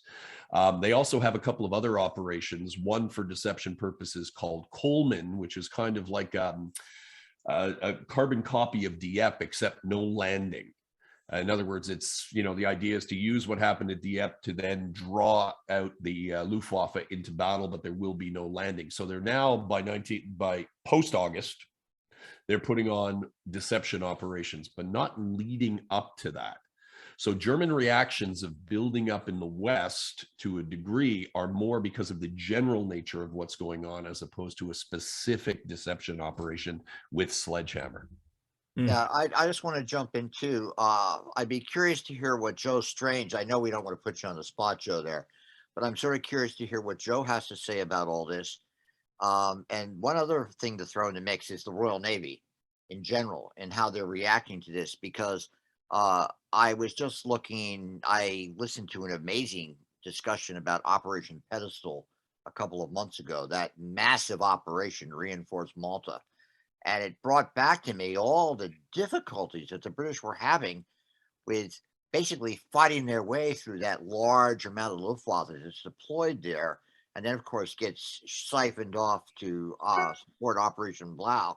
But, you know, really a massive operation. I think it's it's the largest fleet operation that the Royal Navy mounts before they send vessels to the Pacific in 45 when they mount Operation Pedestal. So the whole question of the balance of naval forces in all this too is one that I always think about when we're talking about the questions of the feasibility of launching operations into Europe in 42. But Joe, I'm just curious what you think about this. You know, Joe Strange. You have to unmute. You got to mute Joe. Unmute. There we go. Yep. Okay, Joe. I'm unmuted. Well, what do you mean this? You mean Well, the public opinion or what? the whole shebang. Well, I think Marc's presentation was is indispensable to lay a general factual foundation, you know, of this whole second front and the Russians and the British. I enjoyed listening to Marc immensely today.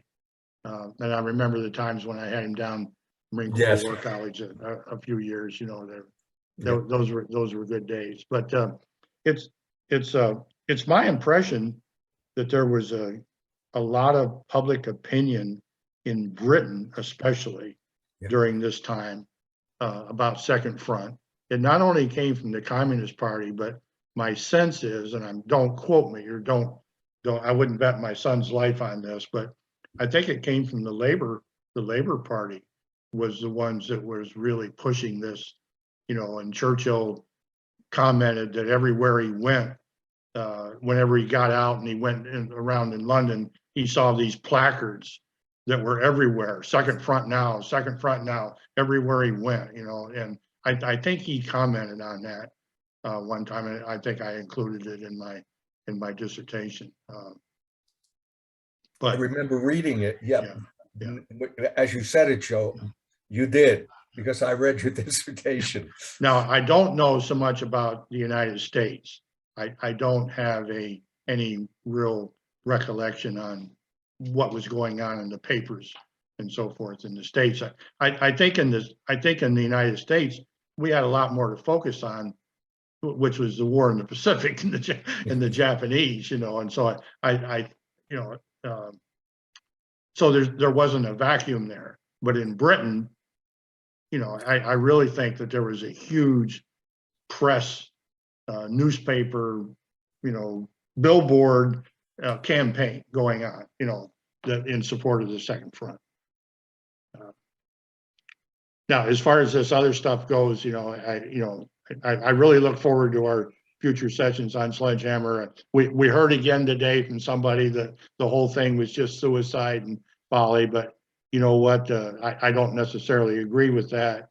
And we've already, you know, Marc has alluded to the fact that he read all the email exchanges and so forth.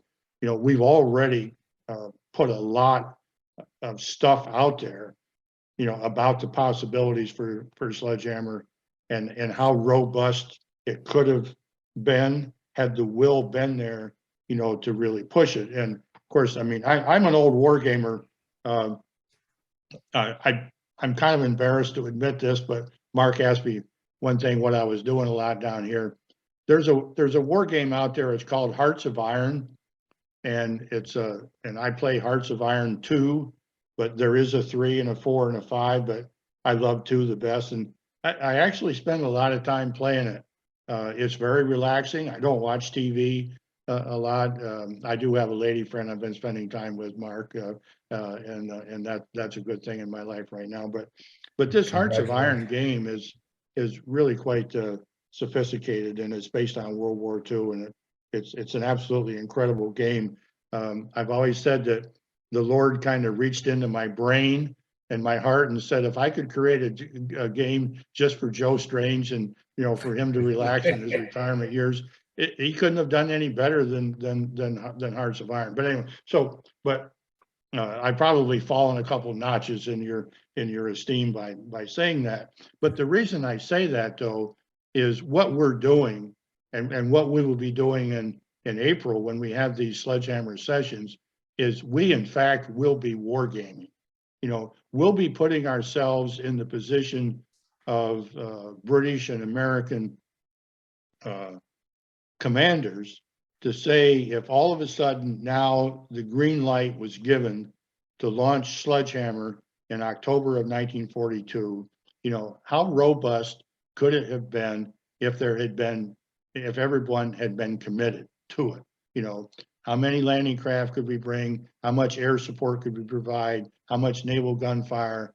How many divisions, you know, would be available? What would be the status of these divisions? How many landing craft? And then all the other things that we have already discussed in this series of emails. What would the effect on the Valley Atlantic have been? You know, if you don't do torch, now those resources that are committed to torch, they are now available for a Sledgehammer in October. You know, what's the status of those 3 German divisions, the, you know, the SS and the Gross Deutschland, you know,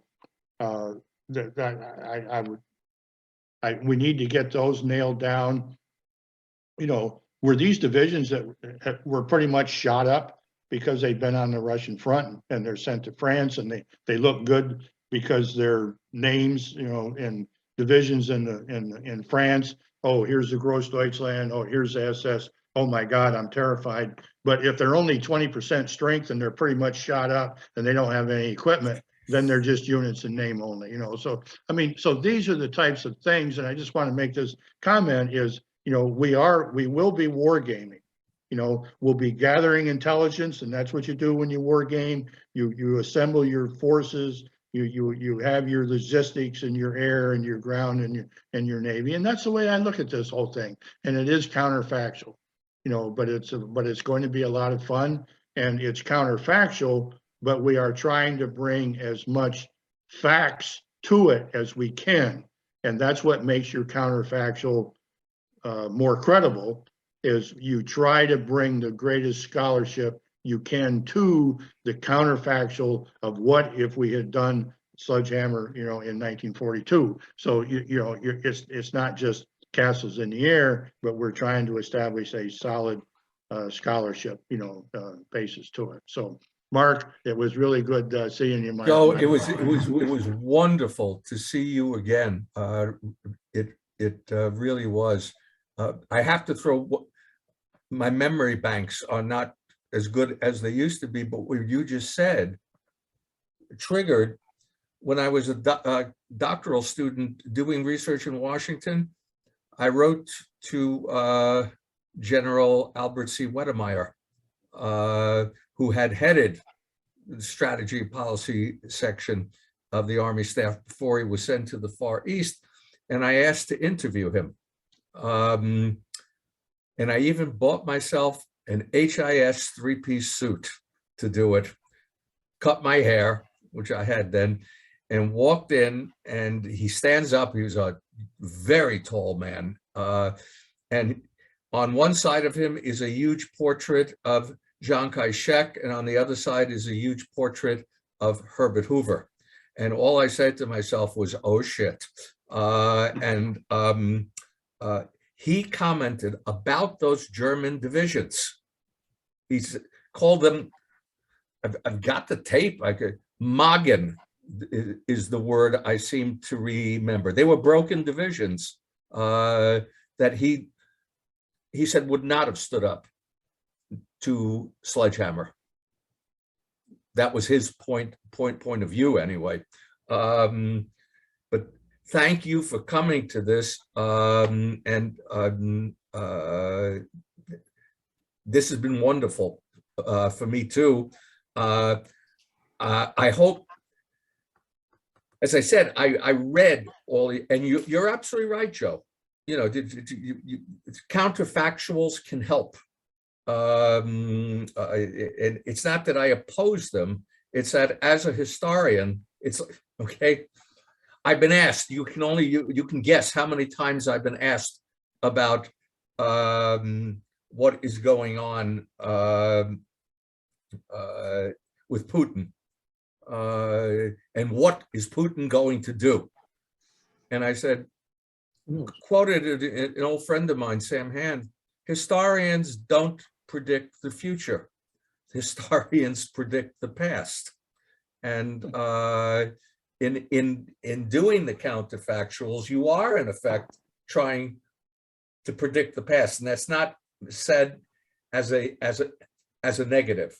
It's just I never did reach a conclusion on whether sledgehammer could have worked in my writings. I could argue the point that I have to deal with when I do my writing is it was not tried. What if it had been tried?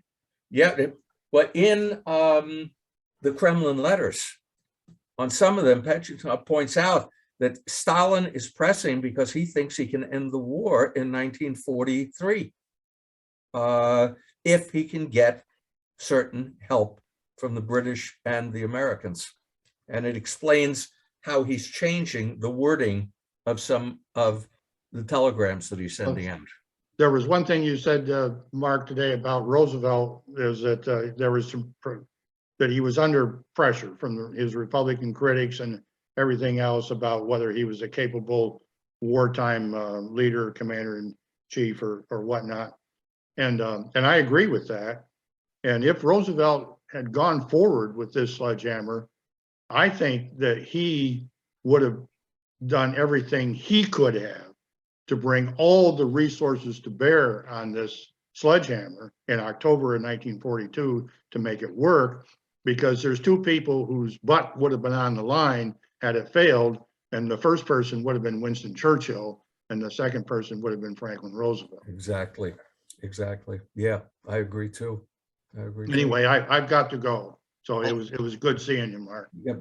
Joe, send me your email address so I at least know how to contact information. Well, I'll put it down here on chat so everybody will have it. So okay. Great. I think Roberto has been waiting patiently. But Yes. Mark, how much more time can you give us? Because I know we're well over 2 hours. I know. Well, I'm going to make a just very brief thing. I'm not going to go overboard on this. I just want to bring up a few things. I mean, first thing is tonnage. When you look at a ship going to the Pacific is not the same thing as a ship going to Europe, because a round trip one ship would make maybe one trip a year, a round trip in the Pacific, as opposed to maybe 2 or 3 crossing the Atlantic. So when we compare tonnages, it's not the same thing. The other thing is, of course, we have a Battle of Atlantic going on in 1942.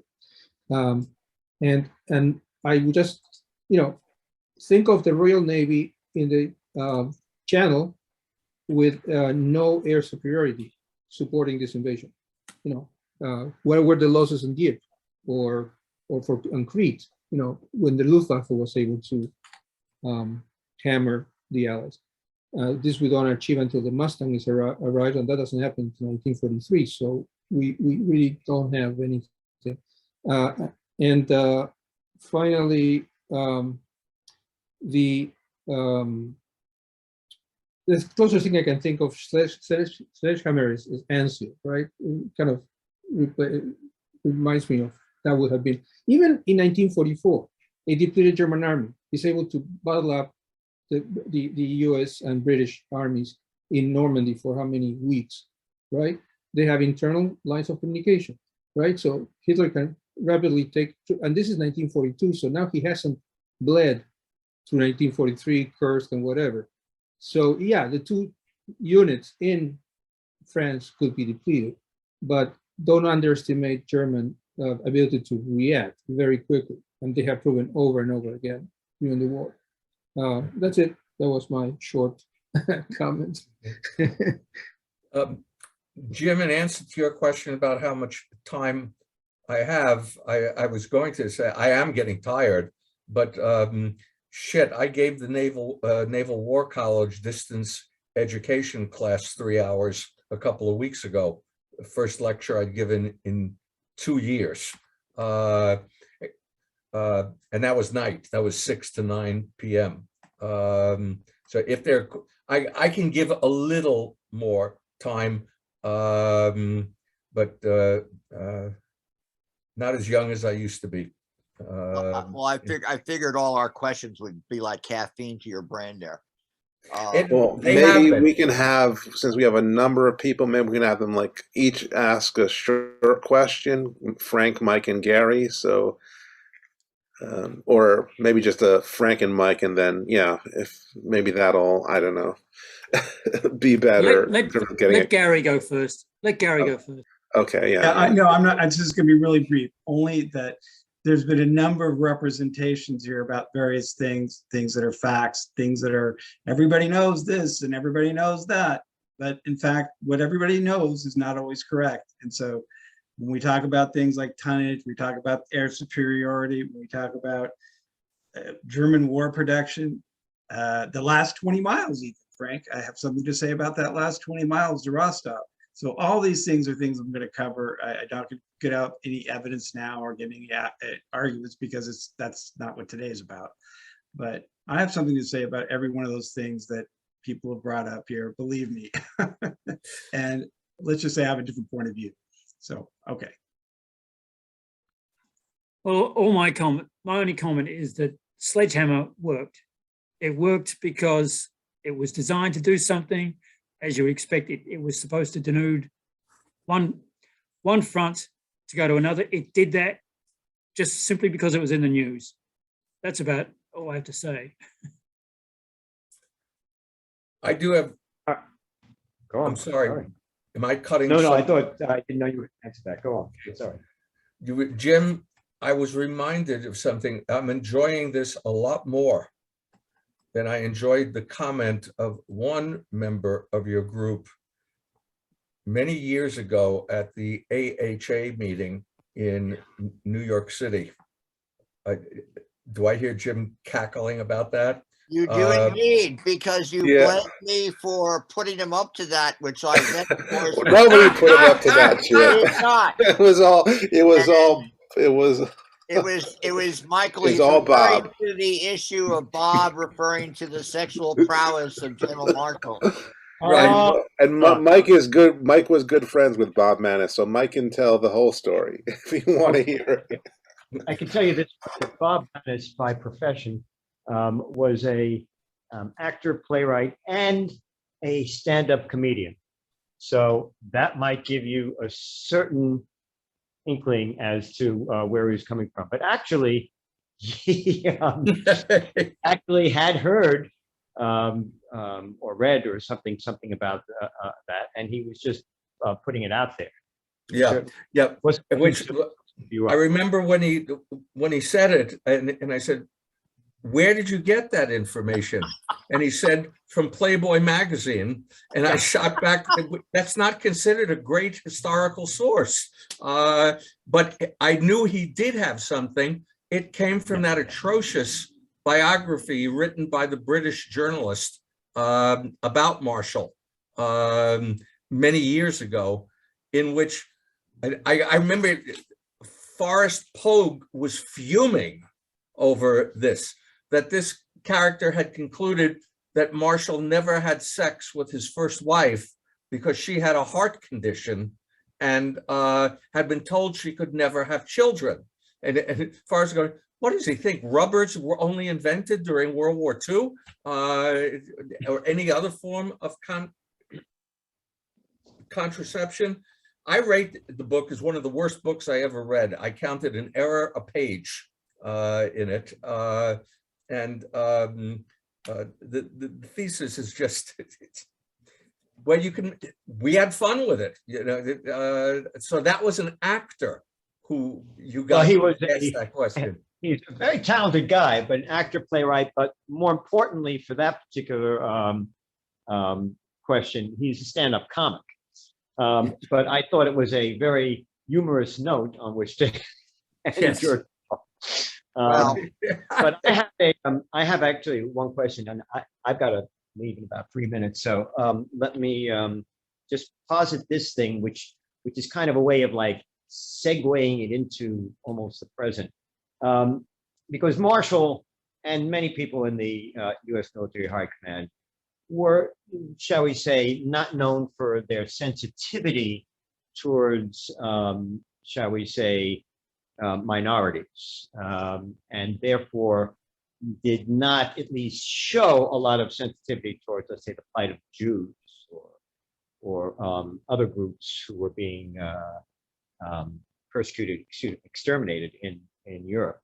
But would you just say that this kind of lack of consideration or lack of priority given, which we all know is sometimes a necessary evil in military planning, but this kind of lack of sensitivity when the United States wanted to move towards the Pacific, this kind of lack of sensitivity towards the suffering in Europe, do you think that played into, along with America's isolationism, into the, shall we say, general mistrust of Europe that towards the United States?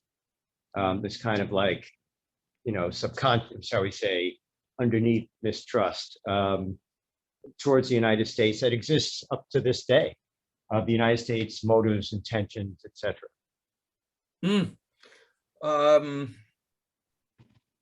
God, I'm trying to remember a quote about this. By the way, the best book on Roosevelt and the Holocaust is a famous historian, Richard Breitman, Roosevelt and the Jews.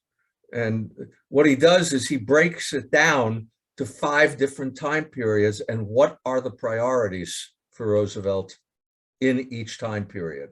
And not surprisingly, minorities don't come up on top on any of the 5, but there are good reasons for it. I think, and the British view of Americans is naive, not understanding difficulties here. I don't think that's the case now. I think the world has changed, shall we say. You have had Henry Luce's American Century. You had an American imperium that was very productive in many ways, also had many flaws in it. And I think the one thing that I've heard often is Americans being accused by Europeans of hypocrisy, because we are constantly trying to say what we do is both in our interest and is morally right. And this just strikes Europeans as, oh, come on, already. Clemenceau's great comment about Woodrow Wilson's 14 points. Moses had 10, Wilson has 14, we shall see. We shall see. But it's not a subject that I know, but I would throw out that at first it was the naivete, the moralism, and then it became the hypocrisy of what we did versus what we said. Not saying if they're right or wrong, simply, you have to understand how they view, and again, which Europeans are we talking about here? But I think America's reputation, at least in Western and Central Europe, was probably at its height when the Marshall Plan was put through. And I have met European colleagues who call themselves Marshall Plan babies. What that did for Europe, nobody thought Europe would revive, and it did. And look at how quickly it did. That's not saying that the Marshall Plan did it all. I'm not saying that, but I do think it's the best example of moralism and self-interest coinciding to a large extent. And we've never had a program, another aid program, that was as successful as that one. But that's a whole other question as to why that is the case. But before the war, these Americans, at least from Allenbrook and the other, these Americans don't know what they're talking about.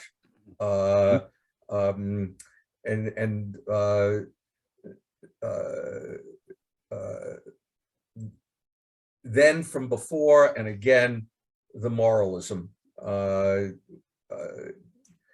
Europeans that I deal with, okay, that admittedly they are foreign service people, and they are very knowledgeable on realpolitik and the way the world works.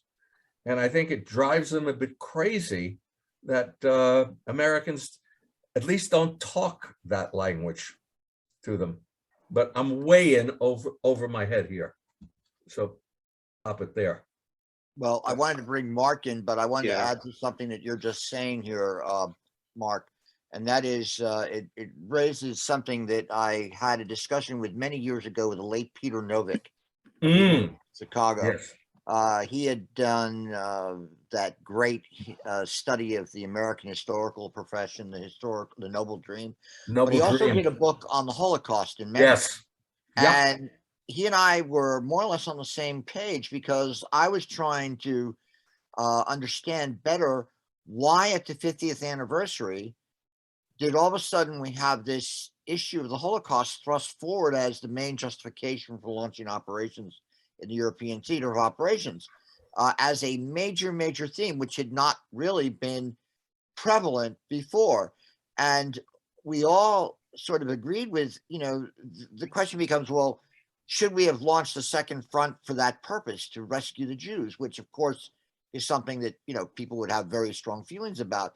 But it just shows to me how the sort of different streams of how we interpret World War II have blossomed and diverged over time. But let me bring Marc in. Marc, you have a last comment. Yeah.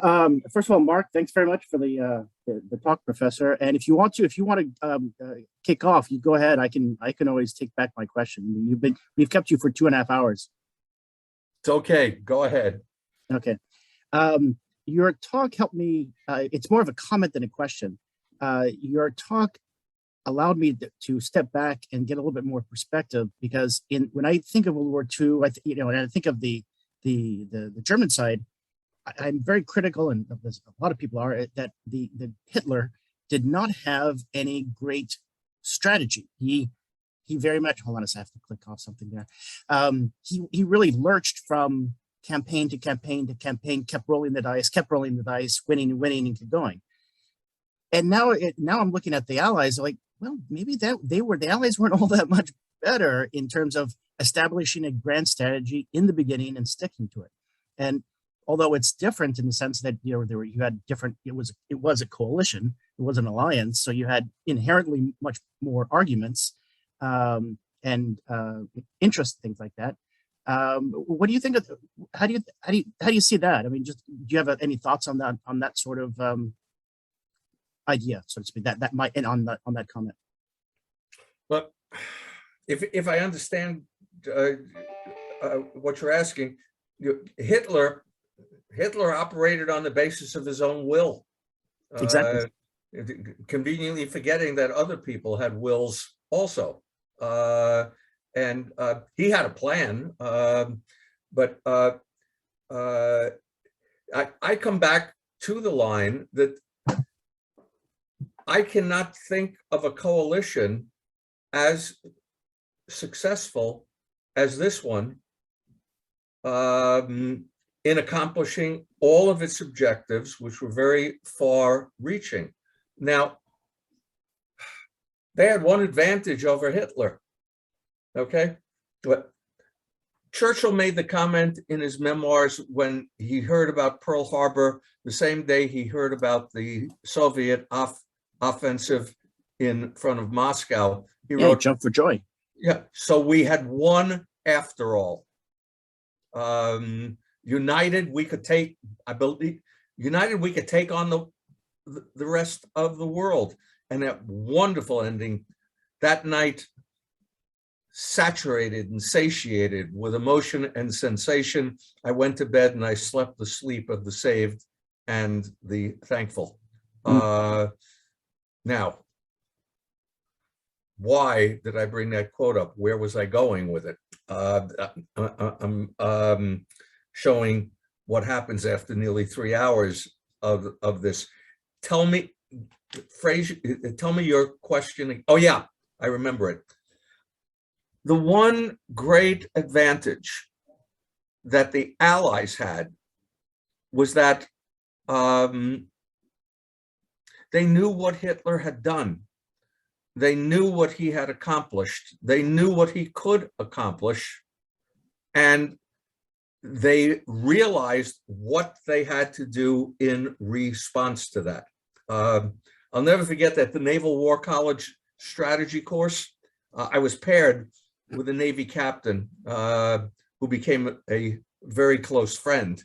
And at that point, we could smoke in class, and he smoked cigars.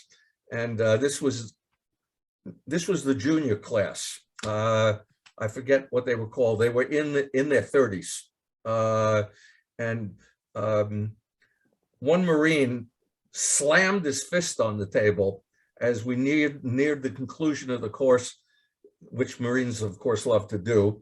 And he said, "Damn it, you have given us 10 historical case studies on the use of war as an aggressive instrument of policy, and 9 of them were wretched failures." And the Navy captain took a long puff on his cigar and said, "I believe that is statistically accurate."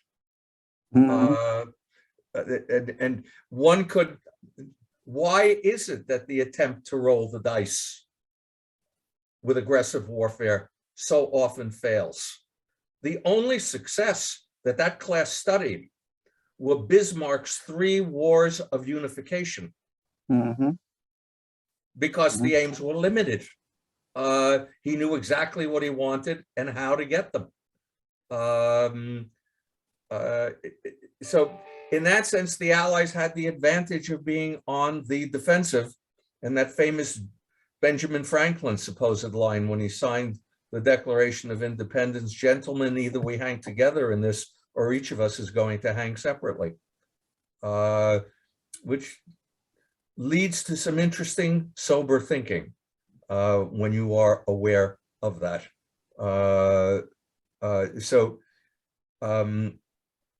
Historically, well, no, balancing that is the fact that coalitions are so easy to break, that you can always pick on something to tear them apart. And I honestly don't know if I've answered your question, and I apologize if I didn't. Right. Well, I want to thank Marc Stoller and everybody else who came on for wonderful, 2.5 hours that he's willing to give us. And Jim, do you want to say the next one and when it's going to be? Jim? Yeah, Gary. It's Gary. I forget the date now, Gary. When do we have you scheduled for the first discussion on D-Day, Gary? It's 2 weeks from today. So 2 weeks. Okay. And actually, Marc has been wonderful to lay the groundwork for us to really explore this in great depth. And it's so wonderful to hear you talk without having the issue of General Marshall's sexual prowess raised. Thank you. It is so wonderful to be in a group this knowledgeable and be asked. I mean, those of you who know me know I was born to teach. I was born to be a college prof, and I still love to make presentations. And there's nothing better than making a presentation, A, to an adult group that wants to be there rather than 18-year-olds, and 2, to a knowledgeable group. So thank all of you. This is only the second lecture I've been able to give in 2 years because of COVID. So I had a blast, but Well- now I think it's time for an overdue nap. Okay, well, thank you again, Mark. We'll have to take your enthusiasm into consideration very soon for another lecture. Thank you so much. All right, you're very welcome, Jim. Thank you. Bye. Mark. Thanks, Mark. Thanks. Yeah.